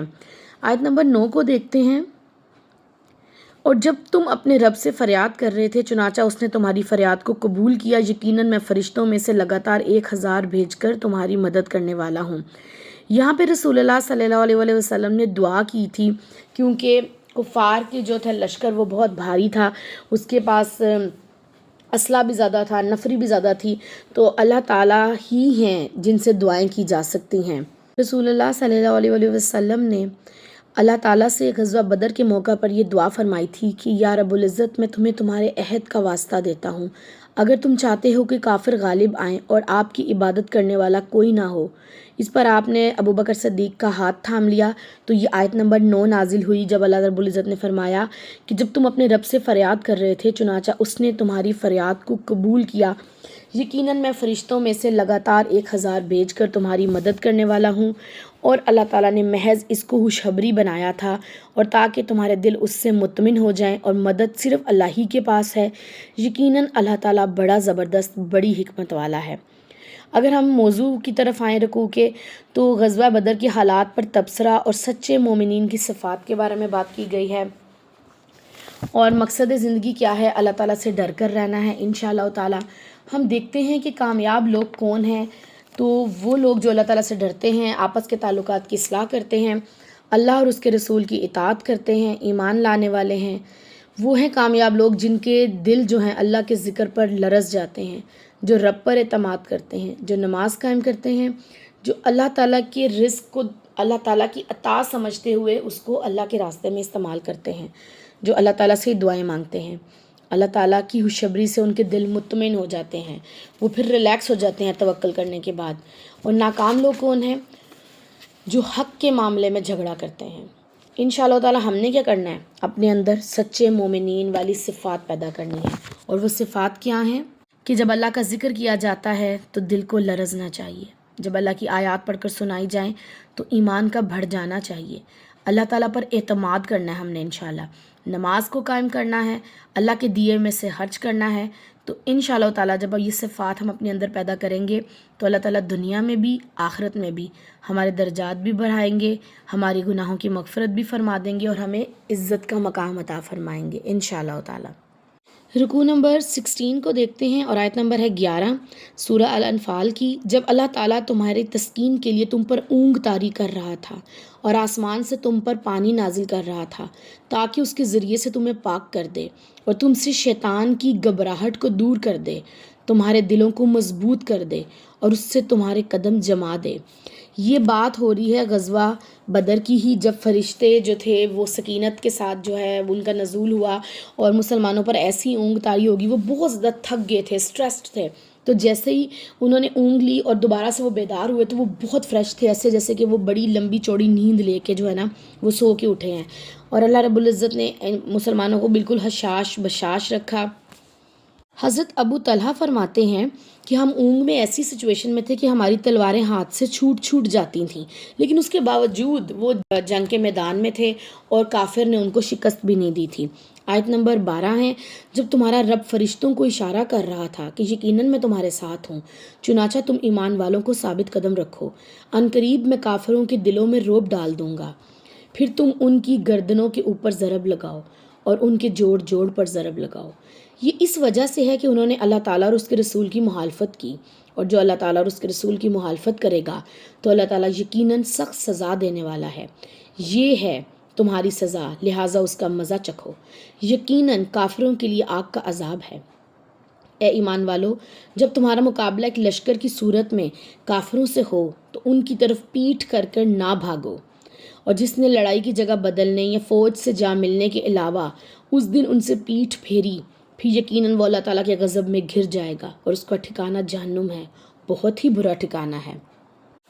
یعنی یہاں پہ یہ بتایا گیا کہ ایمان لانے کے بعد پیٹھ پھیر دینا جرم ہے، گناہ ہے، اس کو مرتد بھی کہا جاتا ہے کہ جب آپ ایمان لے آئیں اور اس کے بعد آپ اپنے دین سے پھر جائیں۔ اور اسی طرح جب آپ مسلمان ہوں اور لڑائی کا میدان ہو اور آپ فوجوں کو دیکھ کر رب پر توکل کو چھوڑ دیں، رب سے امید کو چھوڑ دیں، رب پہ بنائے گئے بھروسے کو چھوڑتے ہوئے آپ پیٹھ پھیر جائیں، تو یہ نہ صرف ایک بزدلانہ عمل ہے بلکہ یہ اللہ تعالیٰ کے ہاں انتہائی ناپسندیدہ ہے، اور اس کو ایک طرح سے مرتد بھی کہا جا سکتا ہے، اور مرتد جو ہے وہ تو واجب القتل ہوتا ہے۔ جو اپنے دین سے پھر جائے، جو اپنے رب کی رحمت سے محروم ہو جائے۔ آیت نمبر 17 ہے، چنانچہ تم نے انہیں قتل نہیں کیا بلکہ اللہ تعالیٰ نے انہیں قتل کیا ہے، اور آپ نے خاک کی مٹھی نہیں پھینکی تھی جب آپ نے پھینکی تھی، بلکہ وہ اللہ تعالیٰ نے پھینکی تھی، اور تاکہ اللہ تعالیٰ اس کا ایمان والوں کو بہترین انعام دیں۔ یقیناً اللہ تعالیٰ سب کی سننے والا، سب کچھ جاننے والا ہے۔ یہ تھی حکمت، اور بلا شبہ اللہ تعالیٰ کافروں کی تدبیریں بیکار کرنے والا ہے۔ اگر تم فیصلہ چاہتے ہو تو یقیناً فیصلہ تمہارے پاس آ گیا ہے، اور اگر تم باز آ جاؤ تو یہی تمہارے لیے بہتر ہے، اور اگر تم پھر ایسا کرو گے تو ہم بھی دوبارہ ایسا کریں گے، اور تمہارا جتھا، تمہارا گروہ تمہارے کچھ بھی کام نہ آئے گا، خواہ وہ کتنا ہی زیادہ کیوں نہ ہو۔ یقیناً اللہ تعالیٰ ایمان والوں کے ساتھ ہے۔ یہ کتنی خوبصورت بات ہے کہ اللہ تعالیٰ ایمان والوں کے ساتھ ہے۔ جس کے ساتھ اللہ تعالیٰ ہے، پھر اس کو کسی اور ساتھ کی ضرورت ہی نہیں رہتی، پھر اس کو کسی اور چیز کی فکر نہیں رہتی۔ غزوہ بدر کے حوالے سے اگر ہم دیکھیں تو اس رکوع کا موضوع بھی یہی ہے کہ غزوہ بدر میں اللہ تعالیٰ کی مدد اور مقصد زندگی کیا ہے، ایمان والوں کو ثابت قدم رکھنے کے حوالے سے کہا گیا ہے۔ کامیاب لوگ کون ہیں؟ جو اپنے دل کو مضبوط رکھتے ہیں اللہ تعالیٰ کی یاد سے، اور وہ اسٹرانگ رہتے ہیں کیونکہ انہوں نے اللہ تعالیٰ پہ بھروسہ کیا ہوتا ہے، وہ توکل کرنے والے ہوتے ہیں، تو پھر وہ اس چیز پہ بھی ثابت قدم رہتے ہیں، مضبوط رہتے ہیں کہ اللہ تعالیٰ کی مدد آئے گی، اور وہ جو ہیں ایمان والوں کو بھی ثابت قدم رکھتے ہیں اور خود بھی ثابت قدمی کے لیے کوششیں کرتے ہیں۔ اور چوتھی بات یہ ہے کہ جو کامیاب لوگوں کا رویہ ہے کہ وہ میدان میں مقابلے کے وقت پیٹھ نہیں پھیرتے۔ اور ناکام لوگ کون ہیں؟ اللہ اور اس کے رسول کی مخالفت کرنے والے۔ انشاءاللہ تعالی ہم نے کیا کرنا ہے؟ ہم نے اپنا تعلق اللہ رب العزت سے مضبوط کرنا ہے، اپنے آپ کو بار بار یہ ریئلائز کرانا ہے کہ اللہ ہی ہمارے لیے کافی ہے، اسی پر بھروسہ کرنا ہے، اسی پر اعتماد کرنا ہے، اسی سے امید باندھنی ہے انشاءاللہ، اور یہ تعلق ہم نے دوسروں کو بھی سکھانا ہے انشاءاللہ تعالی۔ رکوع نمبر 17 کو دیکھتے ہیں، اور آیت نمبر 20 ہے، اے ایمان والو، اللہ تعالیٰ اور اس کے رسول کی اطاعت کرو، اس سے منہ نہ موڑو، حالانکہ تم سنتے ہو، اور تم ان جیسے نہ ہو جاؤ جنہوں نے کہا کہ ہم نے سنا، حالانکہ وہ نہیں سنتے۔ یقیناً اللہ تعالیٰ کے نزدیک بدترین جانور بہرے گونگے وہ لوگ ہیں جو عقل نہیں رکھتے، یعنی کہ یہ جانور نہیں ہے، یہ ہے انسان، لیکن اللہ تعالیٰ نے ان کو جانوروں سے تشبیہ دی ہے جو بہرے ہیں، گونگے ہیں، جو عقل نہیں رکھتے۔ اور یہ وہی والی بات ہے کہ وہ گونگے بہرے اس لیے نہیں کہ ان کو سنائی نہیں دیتا، وہ بہرے اس لیے ہیں کہ وہ حق نہیں سنتے، وہ گونگے اس لیے ہیں کہ وہ حق بولتے نہیں ہیں۔ اور اس حوالے سے اللہ رب العزت نے سورہ الاعراف کی آیت نمبر ہم نے 179 کو بھی دیکھا تھا کہ ان کے دل ہیں لیکن وہ ان سے سمجھتے نہیں، ان کی آنکھیں ہیں وہ ان سے دیکھتے نہیں، ان کے کان ہیں جن سے وہ سنتے نہیں، وہ جانوروں کی طرح ہیں بلکہ ان سے بھی زیادہ گے گزرے، ایسے لوگ غافل ہیں۔ اللہ تعالیٰ سے دعا ہے کہ ہمیں غافل لوگوں میں کبھی بھی شامل نہ کرنا، یا رب العزت اپنے سے محبت کرنے والے لوگوں میں شامل فرما دینا، آمین ثم آمین۔ آیت نمبر 23 ہے، اور اگر اللہ تعالیٰ کو معلوم ہوتا کہ ان میں بھلائی ہے تو وہ ضرور انہیں سناتا، اور اگر وہ انہیں سنا دیتا تو بھی وہ ضرور منہ پھیر جاتے، اور وہ بے روحی کرنے والے ہیں۔ اے ایمان والو، اللہ تعالیٰ اور اس کے رسول کے کہنے کو بجا لاؤ، جبکہ رسول تمہیں تمہاری حیات بخش چیز کی طرف بلاتے ہیں، یعنی کہ اللہ تعالیٰ کے کلام کی طرف اور جہاد کی طرف بلاتے ہیں، وہ چیز کی طرف بلاتے ہیں جو ہمیں زندگی عطا کرتی ہے۔ اور جان لو کہ آدمی اور اس کے دل کے درمیان یقیناً اللہ تعالیٰ حائل ہو جاتا ہے، یقیناً اسی کے پاس تمہیں جمع کیا جائے گا، اور اس فتنے سے ڈرو جو خاص انہی پر نہیں آئے گا جنہوں نے تم میں سے ظلم کیا، اور جان رکھو اللہ تعالیٰ واقعی سخت سزا دینے والا ہے۔ ان آیات سے ہمیں پتہ چلتا ہے کہ ہمیشہ امر بالمعروف نہیں انل منکر کرنا ہے، نیکی کا حکم دینا ہے، برائی سے روکنا ہے، کیونکہ جو انسان گناہ کو دیکھ کر اس کو نہیں روکے گا، زبان سے، ہاتھ سے، دل سے برا نہیں جانے گا، تو وہ اللہ تعالیٰ کے عذاب کا مستحق بھی ہوگا، اور اس طرح سے اس قوم کے اوپر بھی عذاب آ سکتا ہے۔ اللہ تعالیٰ سے دعا کرتے ہیں کہ ہمیں اپنے دین پر ثابت قدمی عطا فرمائے، ہمارے دلوں کو جو ہے وہ دین اسلام کی طرف پھیر دے، اور نبی صلی اللہ علیہ وسلم بھی یہ دعا کیا کرتے تھے کہ یا مقلب القلوب ثبت قلبی علی دینک، اے دلوں کو پھیرنے والے میرے دل کو دین اسلام کی طرف پھیر دے اور اس پر ثابت قدم رکھ دے، آمین ثم آمین۔ آیت نمبر 26 ہے، اور یاد کرو جب تم بہت تھوڑے تھے، زمین میں کمزور سمجھے جاتے تھے، تم ڈرتے تھے کہ لوگ تمہیں اچک نہ لے جائیں، سو اللہ تعالیٰ نے تمہیں رہنے کی جگہ دی اور اپنی مدد سے تمہاری تائید کی، تمہیں پاک چیزوں میں سے رزق دیا تاکہ تم شکر ادا کرو۔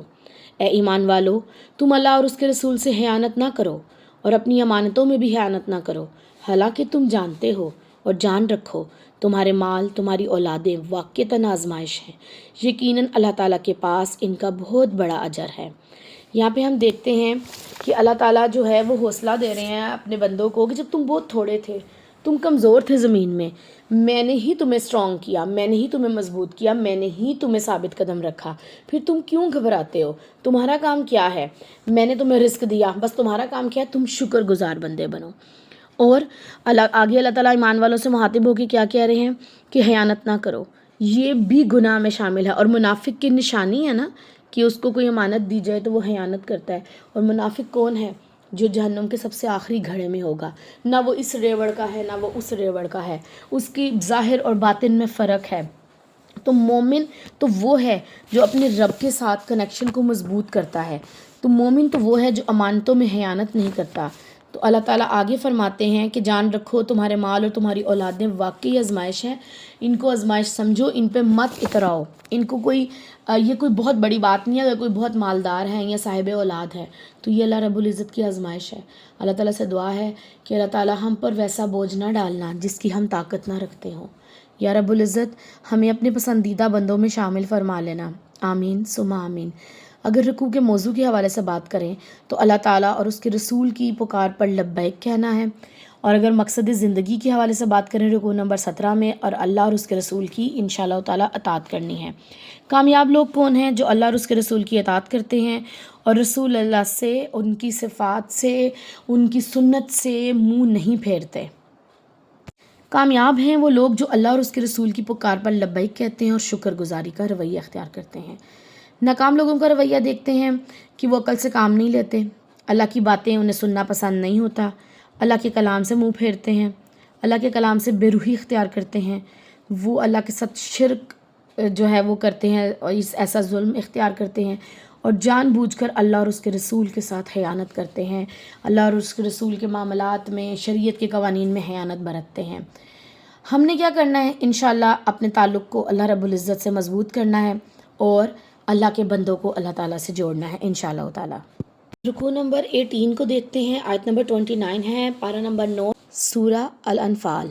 اے ایمان والو، اگر تم اللہ تعالیٰ سے ڈر کر رہو گے تو وہ تمہیں ایک کسوٹی بہم پہنچائے گا، تمہاری برائیاں تم سے دور کر دے گا اور تمہیں بخش دے گا، اللہ تعالیٰ بڑے ہی فضل والا ہے۔ مومنوں کو کتنی پیاری بات اللہ رب العزت نے کہی ہے کہ اگر تم اللہ تعالیٰ سے ڈر جاؤ گے، اللہ کا تقوی اختیار کرو گے تو وہ تم سے تمہاری برائیاں دور کر دے گا، تمہیں بخش دے گا۔ آیت نمبر 30 کو دیکھتے ہیں، اور جب کافر آپ کے خلاف تدبیریں کر رہے تھے کہ آپ کو قید کر دیں گے یا قتل کر دیں گے یا جلا وطن کر دیں گے، اور وہ اپنی تدبیریں کر رہے تھے، تو اللہ تعالیٰ اپنی تدبیر کر رہا تھا۔ اللہ تعالیٰ سب سے بہتر تدبیر کرنے والا ہے۔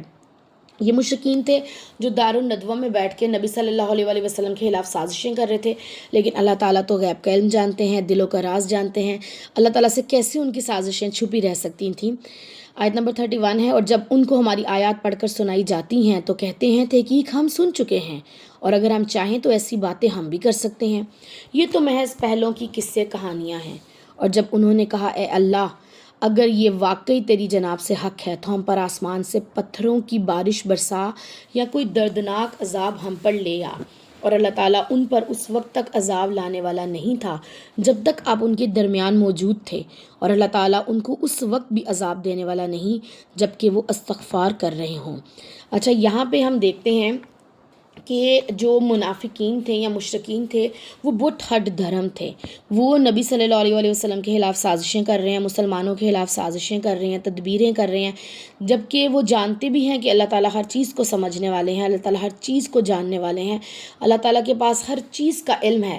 اور جب ان کو اللہ تعالیٰ کی آیات ان منافقین کو پڑھ کر سنائی جاتی ہیں تو یہ کہتے ہیں تو پہلوں کی پچھلوں کی قصے کہانی ہیں، اگر واقعی اللہ تعالیٰ تمہارے کچھ یعنی کہ بڑی ہستیاں تو ان کو ہم پر پتھروں کا عذاب لے آئیں۔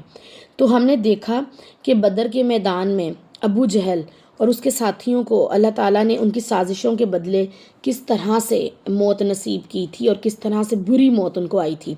تو اللہ تعالیٰ اور اللہ تعالیٰ کے بندوں کو چیلنج نہیں کرنا چاہیے، کیونکہ جو لوگ اللہ تعالیٰ کے راستے پر چل رہے ہیں اللہ تعالیٰ ہمیشہ ان کے مددگار رہتے ہیں۔ وہ لوگ بار بار اللہ تعالیٰ سے، اللہ کے نبی سے عذاب کا مطالبہ کرتے تھے۔ اللہ رب العزت فرماتے ہیں کہ میں ان کے اوپر عذاب نہیں لا سکتا، کیونکہ نبی صلی اللہ علیہ وآلہ وسلم ان کے درمیان موجود ہیں۔ تو رسول اللہ کا موجود ہونا کتنی بڑی فضل تھا، کتنی بڑی رحمت تھی، کتنی بڑی جو تھی ایک مسلمانوں کے اوپر بلیسنگ تھی کہ اگر وہ موجود نہ ہوتے تو ہو سکتا ہے کہ اللہ کا غضب ان پر آ جاتا۔ آیت نمبر 34 ہے، لیکن اب اللہ تعالیٰ انہیں کیوں نہ عذاب دے جبکہ وہ مسجد حرام سے روکتے ہیں اور وہ اس کے متولی نہیں ہیں۔ اس کے متولی صرف پرہیزگار ہی ہو سکتے ہیں، لیکن ان میں سے اکثر لوگ جانتے نہیں۔ اور بیت اللہ کے پاس ان کی نماز سیٹیاں بجانے اور تالیاں پیٹنے کے سوا کچھ نہیں ہے، سو چکھو عذاب اس وجہ سے کہ تم کفر کیا کرتے تھے۔ بلا شبہ جن لوگوں نے کفر کیا ہے وہ اپنے مال اس لیے خرچ کرتے ہیں کہ لوگوں کو اللہ تعالیٰ کے راستے سے روک سکے، چنانچہ اب بھی وہ اور خرچ کرتے رہیں گے، پھر وہ ان پر حسرت بن جائے گا، پھر وہ مغلوب کر دیے جائیں گے۔ جن لوگوں نے انکار کیا ان کو جہنم کی طرف اکٹھا کیا جائے گا، تاکہ اللہ تعالیٰ ناپاک کو پاک سے الگ کر دے اور ناپاک کو ایک دوسرے پر رکھ دے، پھر سب کو جمع کر دے، پھر اس کو جہنم میں ڈال دے۔ یہی لوگ نقصان اٹھانے والے ہیں۔ رکوع کے موضوع کے حوالے سے اگر دیکھیں تو کفار کی سازشیں بیان کی گئی ہیں۔ مقصد زندگی کیا ہے؟ اللہ تعالیٰ سے ڈر کے رہنا ہے۔ کامیاب ہیں وہ لوگ جو اللہ تعالیٰ سے ڈرتے ہیں اور استغفار کرتے ہیں، اور ناکام ہیں وہ لوگ جو اللہ کی آیات سن کر یہ کہتے ہیں کہ ہم نے ایسی بات ہم بھی کر سکتے ہیں۔ ناکام ہیں وہ لوگ جو اللہ کی مسجدوں سے روکتے ہیں۔ ناکام ہیں وہ لوگ جو کفر کرتے ہیں اور اللہ تعالیٰ کے راستے سے روکنے کے لیے وہ غلط کاموں میں اپنے مال کو سرو کرتے ہیں کہ لوگ بھی اللہ کے راستے سے رکیں۔ ہم نے کیا کرنا ہے؟ انشاءاللہ اپنے تعلق کو اللہ رب العزت کے ساتھ بہت مضبوط کرنا ہے، اور جو اللہ تعالیٰ نے سے دعائیں مانگنی ہیں کہ جو اللہ تعالیٰ نے ہمیں اچھائی اور برائی کی پہچان دی ہے اس کو یوٹیلائز کرتے ہوئے اچھائیوں کی طرف جانا ہے اور برائیوں سے دور رہنا ہے۔ ہم نے کیا کرنا ہے کہ جو بھی گناہ کے کام ہیں، برائیوں کے کام ہیں، ان سے دور رہنا ہے، اور وہ کب ممکن ہے؟ جب ہم اللہ کے راستے پر، رسول اللہ کے مشن پر چلیں گے تو اللہ تعالیٰ ہم سے ہماری برائیوں کو دور کر دیں گے۔ پارہ نمبر 9 ہے اور اس کی چند آخری آیات ہیں، ان کو دیکھتے ہیں۔ آیت نمبر 38 ہے، آپ انکار کرنے والوں سے کہہ دیں کہ اگر وہ باز آ جائیں تو جو کچھ ہو چکا وہ انہیں معاف کر دیا جائے گا، اور اگر وہ دوبارہ وہی کریں گے تو پہلوں کی سنت گزر چکی ہے۔ یعنی کہ اگر وہ اللہ تعالیٰ سے معافی مانگ لیتے ہیں تو ویل اینڈ گڈ، لیکن اگر وہ نہیں مانگتے تو اللہ تعالیٰ کی سنت ہے کہ وہ جو ہے ایسی اقوام کو تباہ کر دیتے ہیں۔ آیت نمبر 39 ہے، اور ان سے لڑو یہاں تک کہ فتنہ باقی نہ رہے اور دین سب کا سب اللہ تعالیٰ کے لیے ہو جائے، پھر اگر وہ باز آ جائیں تو یقیناً جو بھی وہ کرتے ہیں اللہ تعالیٰ خوب دیکھنے والا ہے۔ آخری آیت ہے پارے کی، آیت نمبر 40، اور اگر وہ روح گردانی کریں تو جان رکھو بلا شبہ اللہ تعالیٰ ہی تمہارا کارساز ہے، کیا ہی اچھا وہ کارساز ہے اور کیا ہی اچھا وہ مددگار ہے۔ ان چند آیات کا موضوع کے حوالے سے اگر دیکھیں تو اللہ تعالیٰ کے آگے جھکنے تک جہاد جاری رہے گا، یعنی کہ جب تک ساری دنیا اللہ تعالیٰ کے آگے سرنڈر نہیں کر جائے گی تو یہ جہاد والی کنڈیشن جو ہے وہ قائم و دائم رہے گی۔ ہر دور میں لوگ جہاد کرتے رہیں گے اللہ کے بندوں کو اللہ سے جوڑنے کے لیے، اللہ کے نافرمانوں کو شکست دینے کے لیے، ان نافرمانوں کو اپنی مومنوں کی زندگیوں سے نکالنے کے لیے۔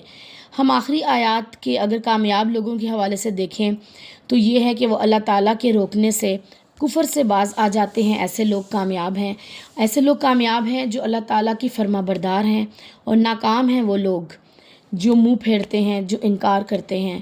تو انشاءاللہ تعالیٰ ہم نے کیا کرنا ہے؟ اللہ تعالیٰ کے ساتھ اپنے تعلق کو مضبوط کرنا ہے۔ جب ہم تعلق کو مضبوط کریں گے تو اللہ رب العزت ہم سے ہماری برائیوں کو، ہمارے گناہوں کو دور فرما دیں گے۔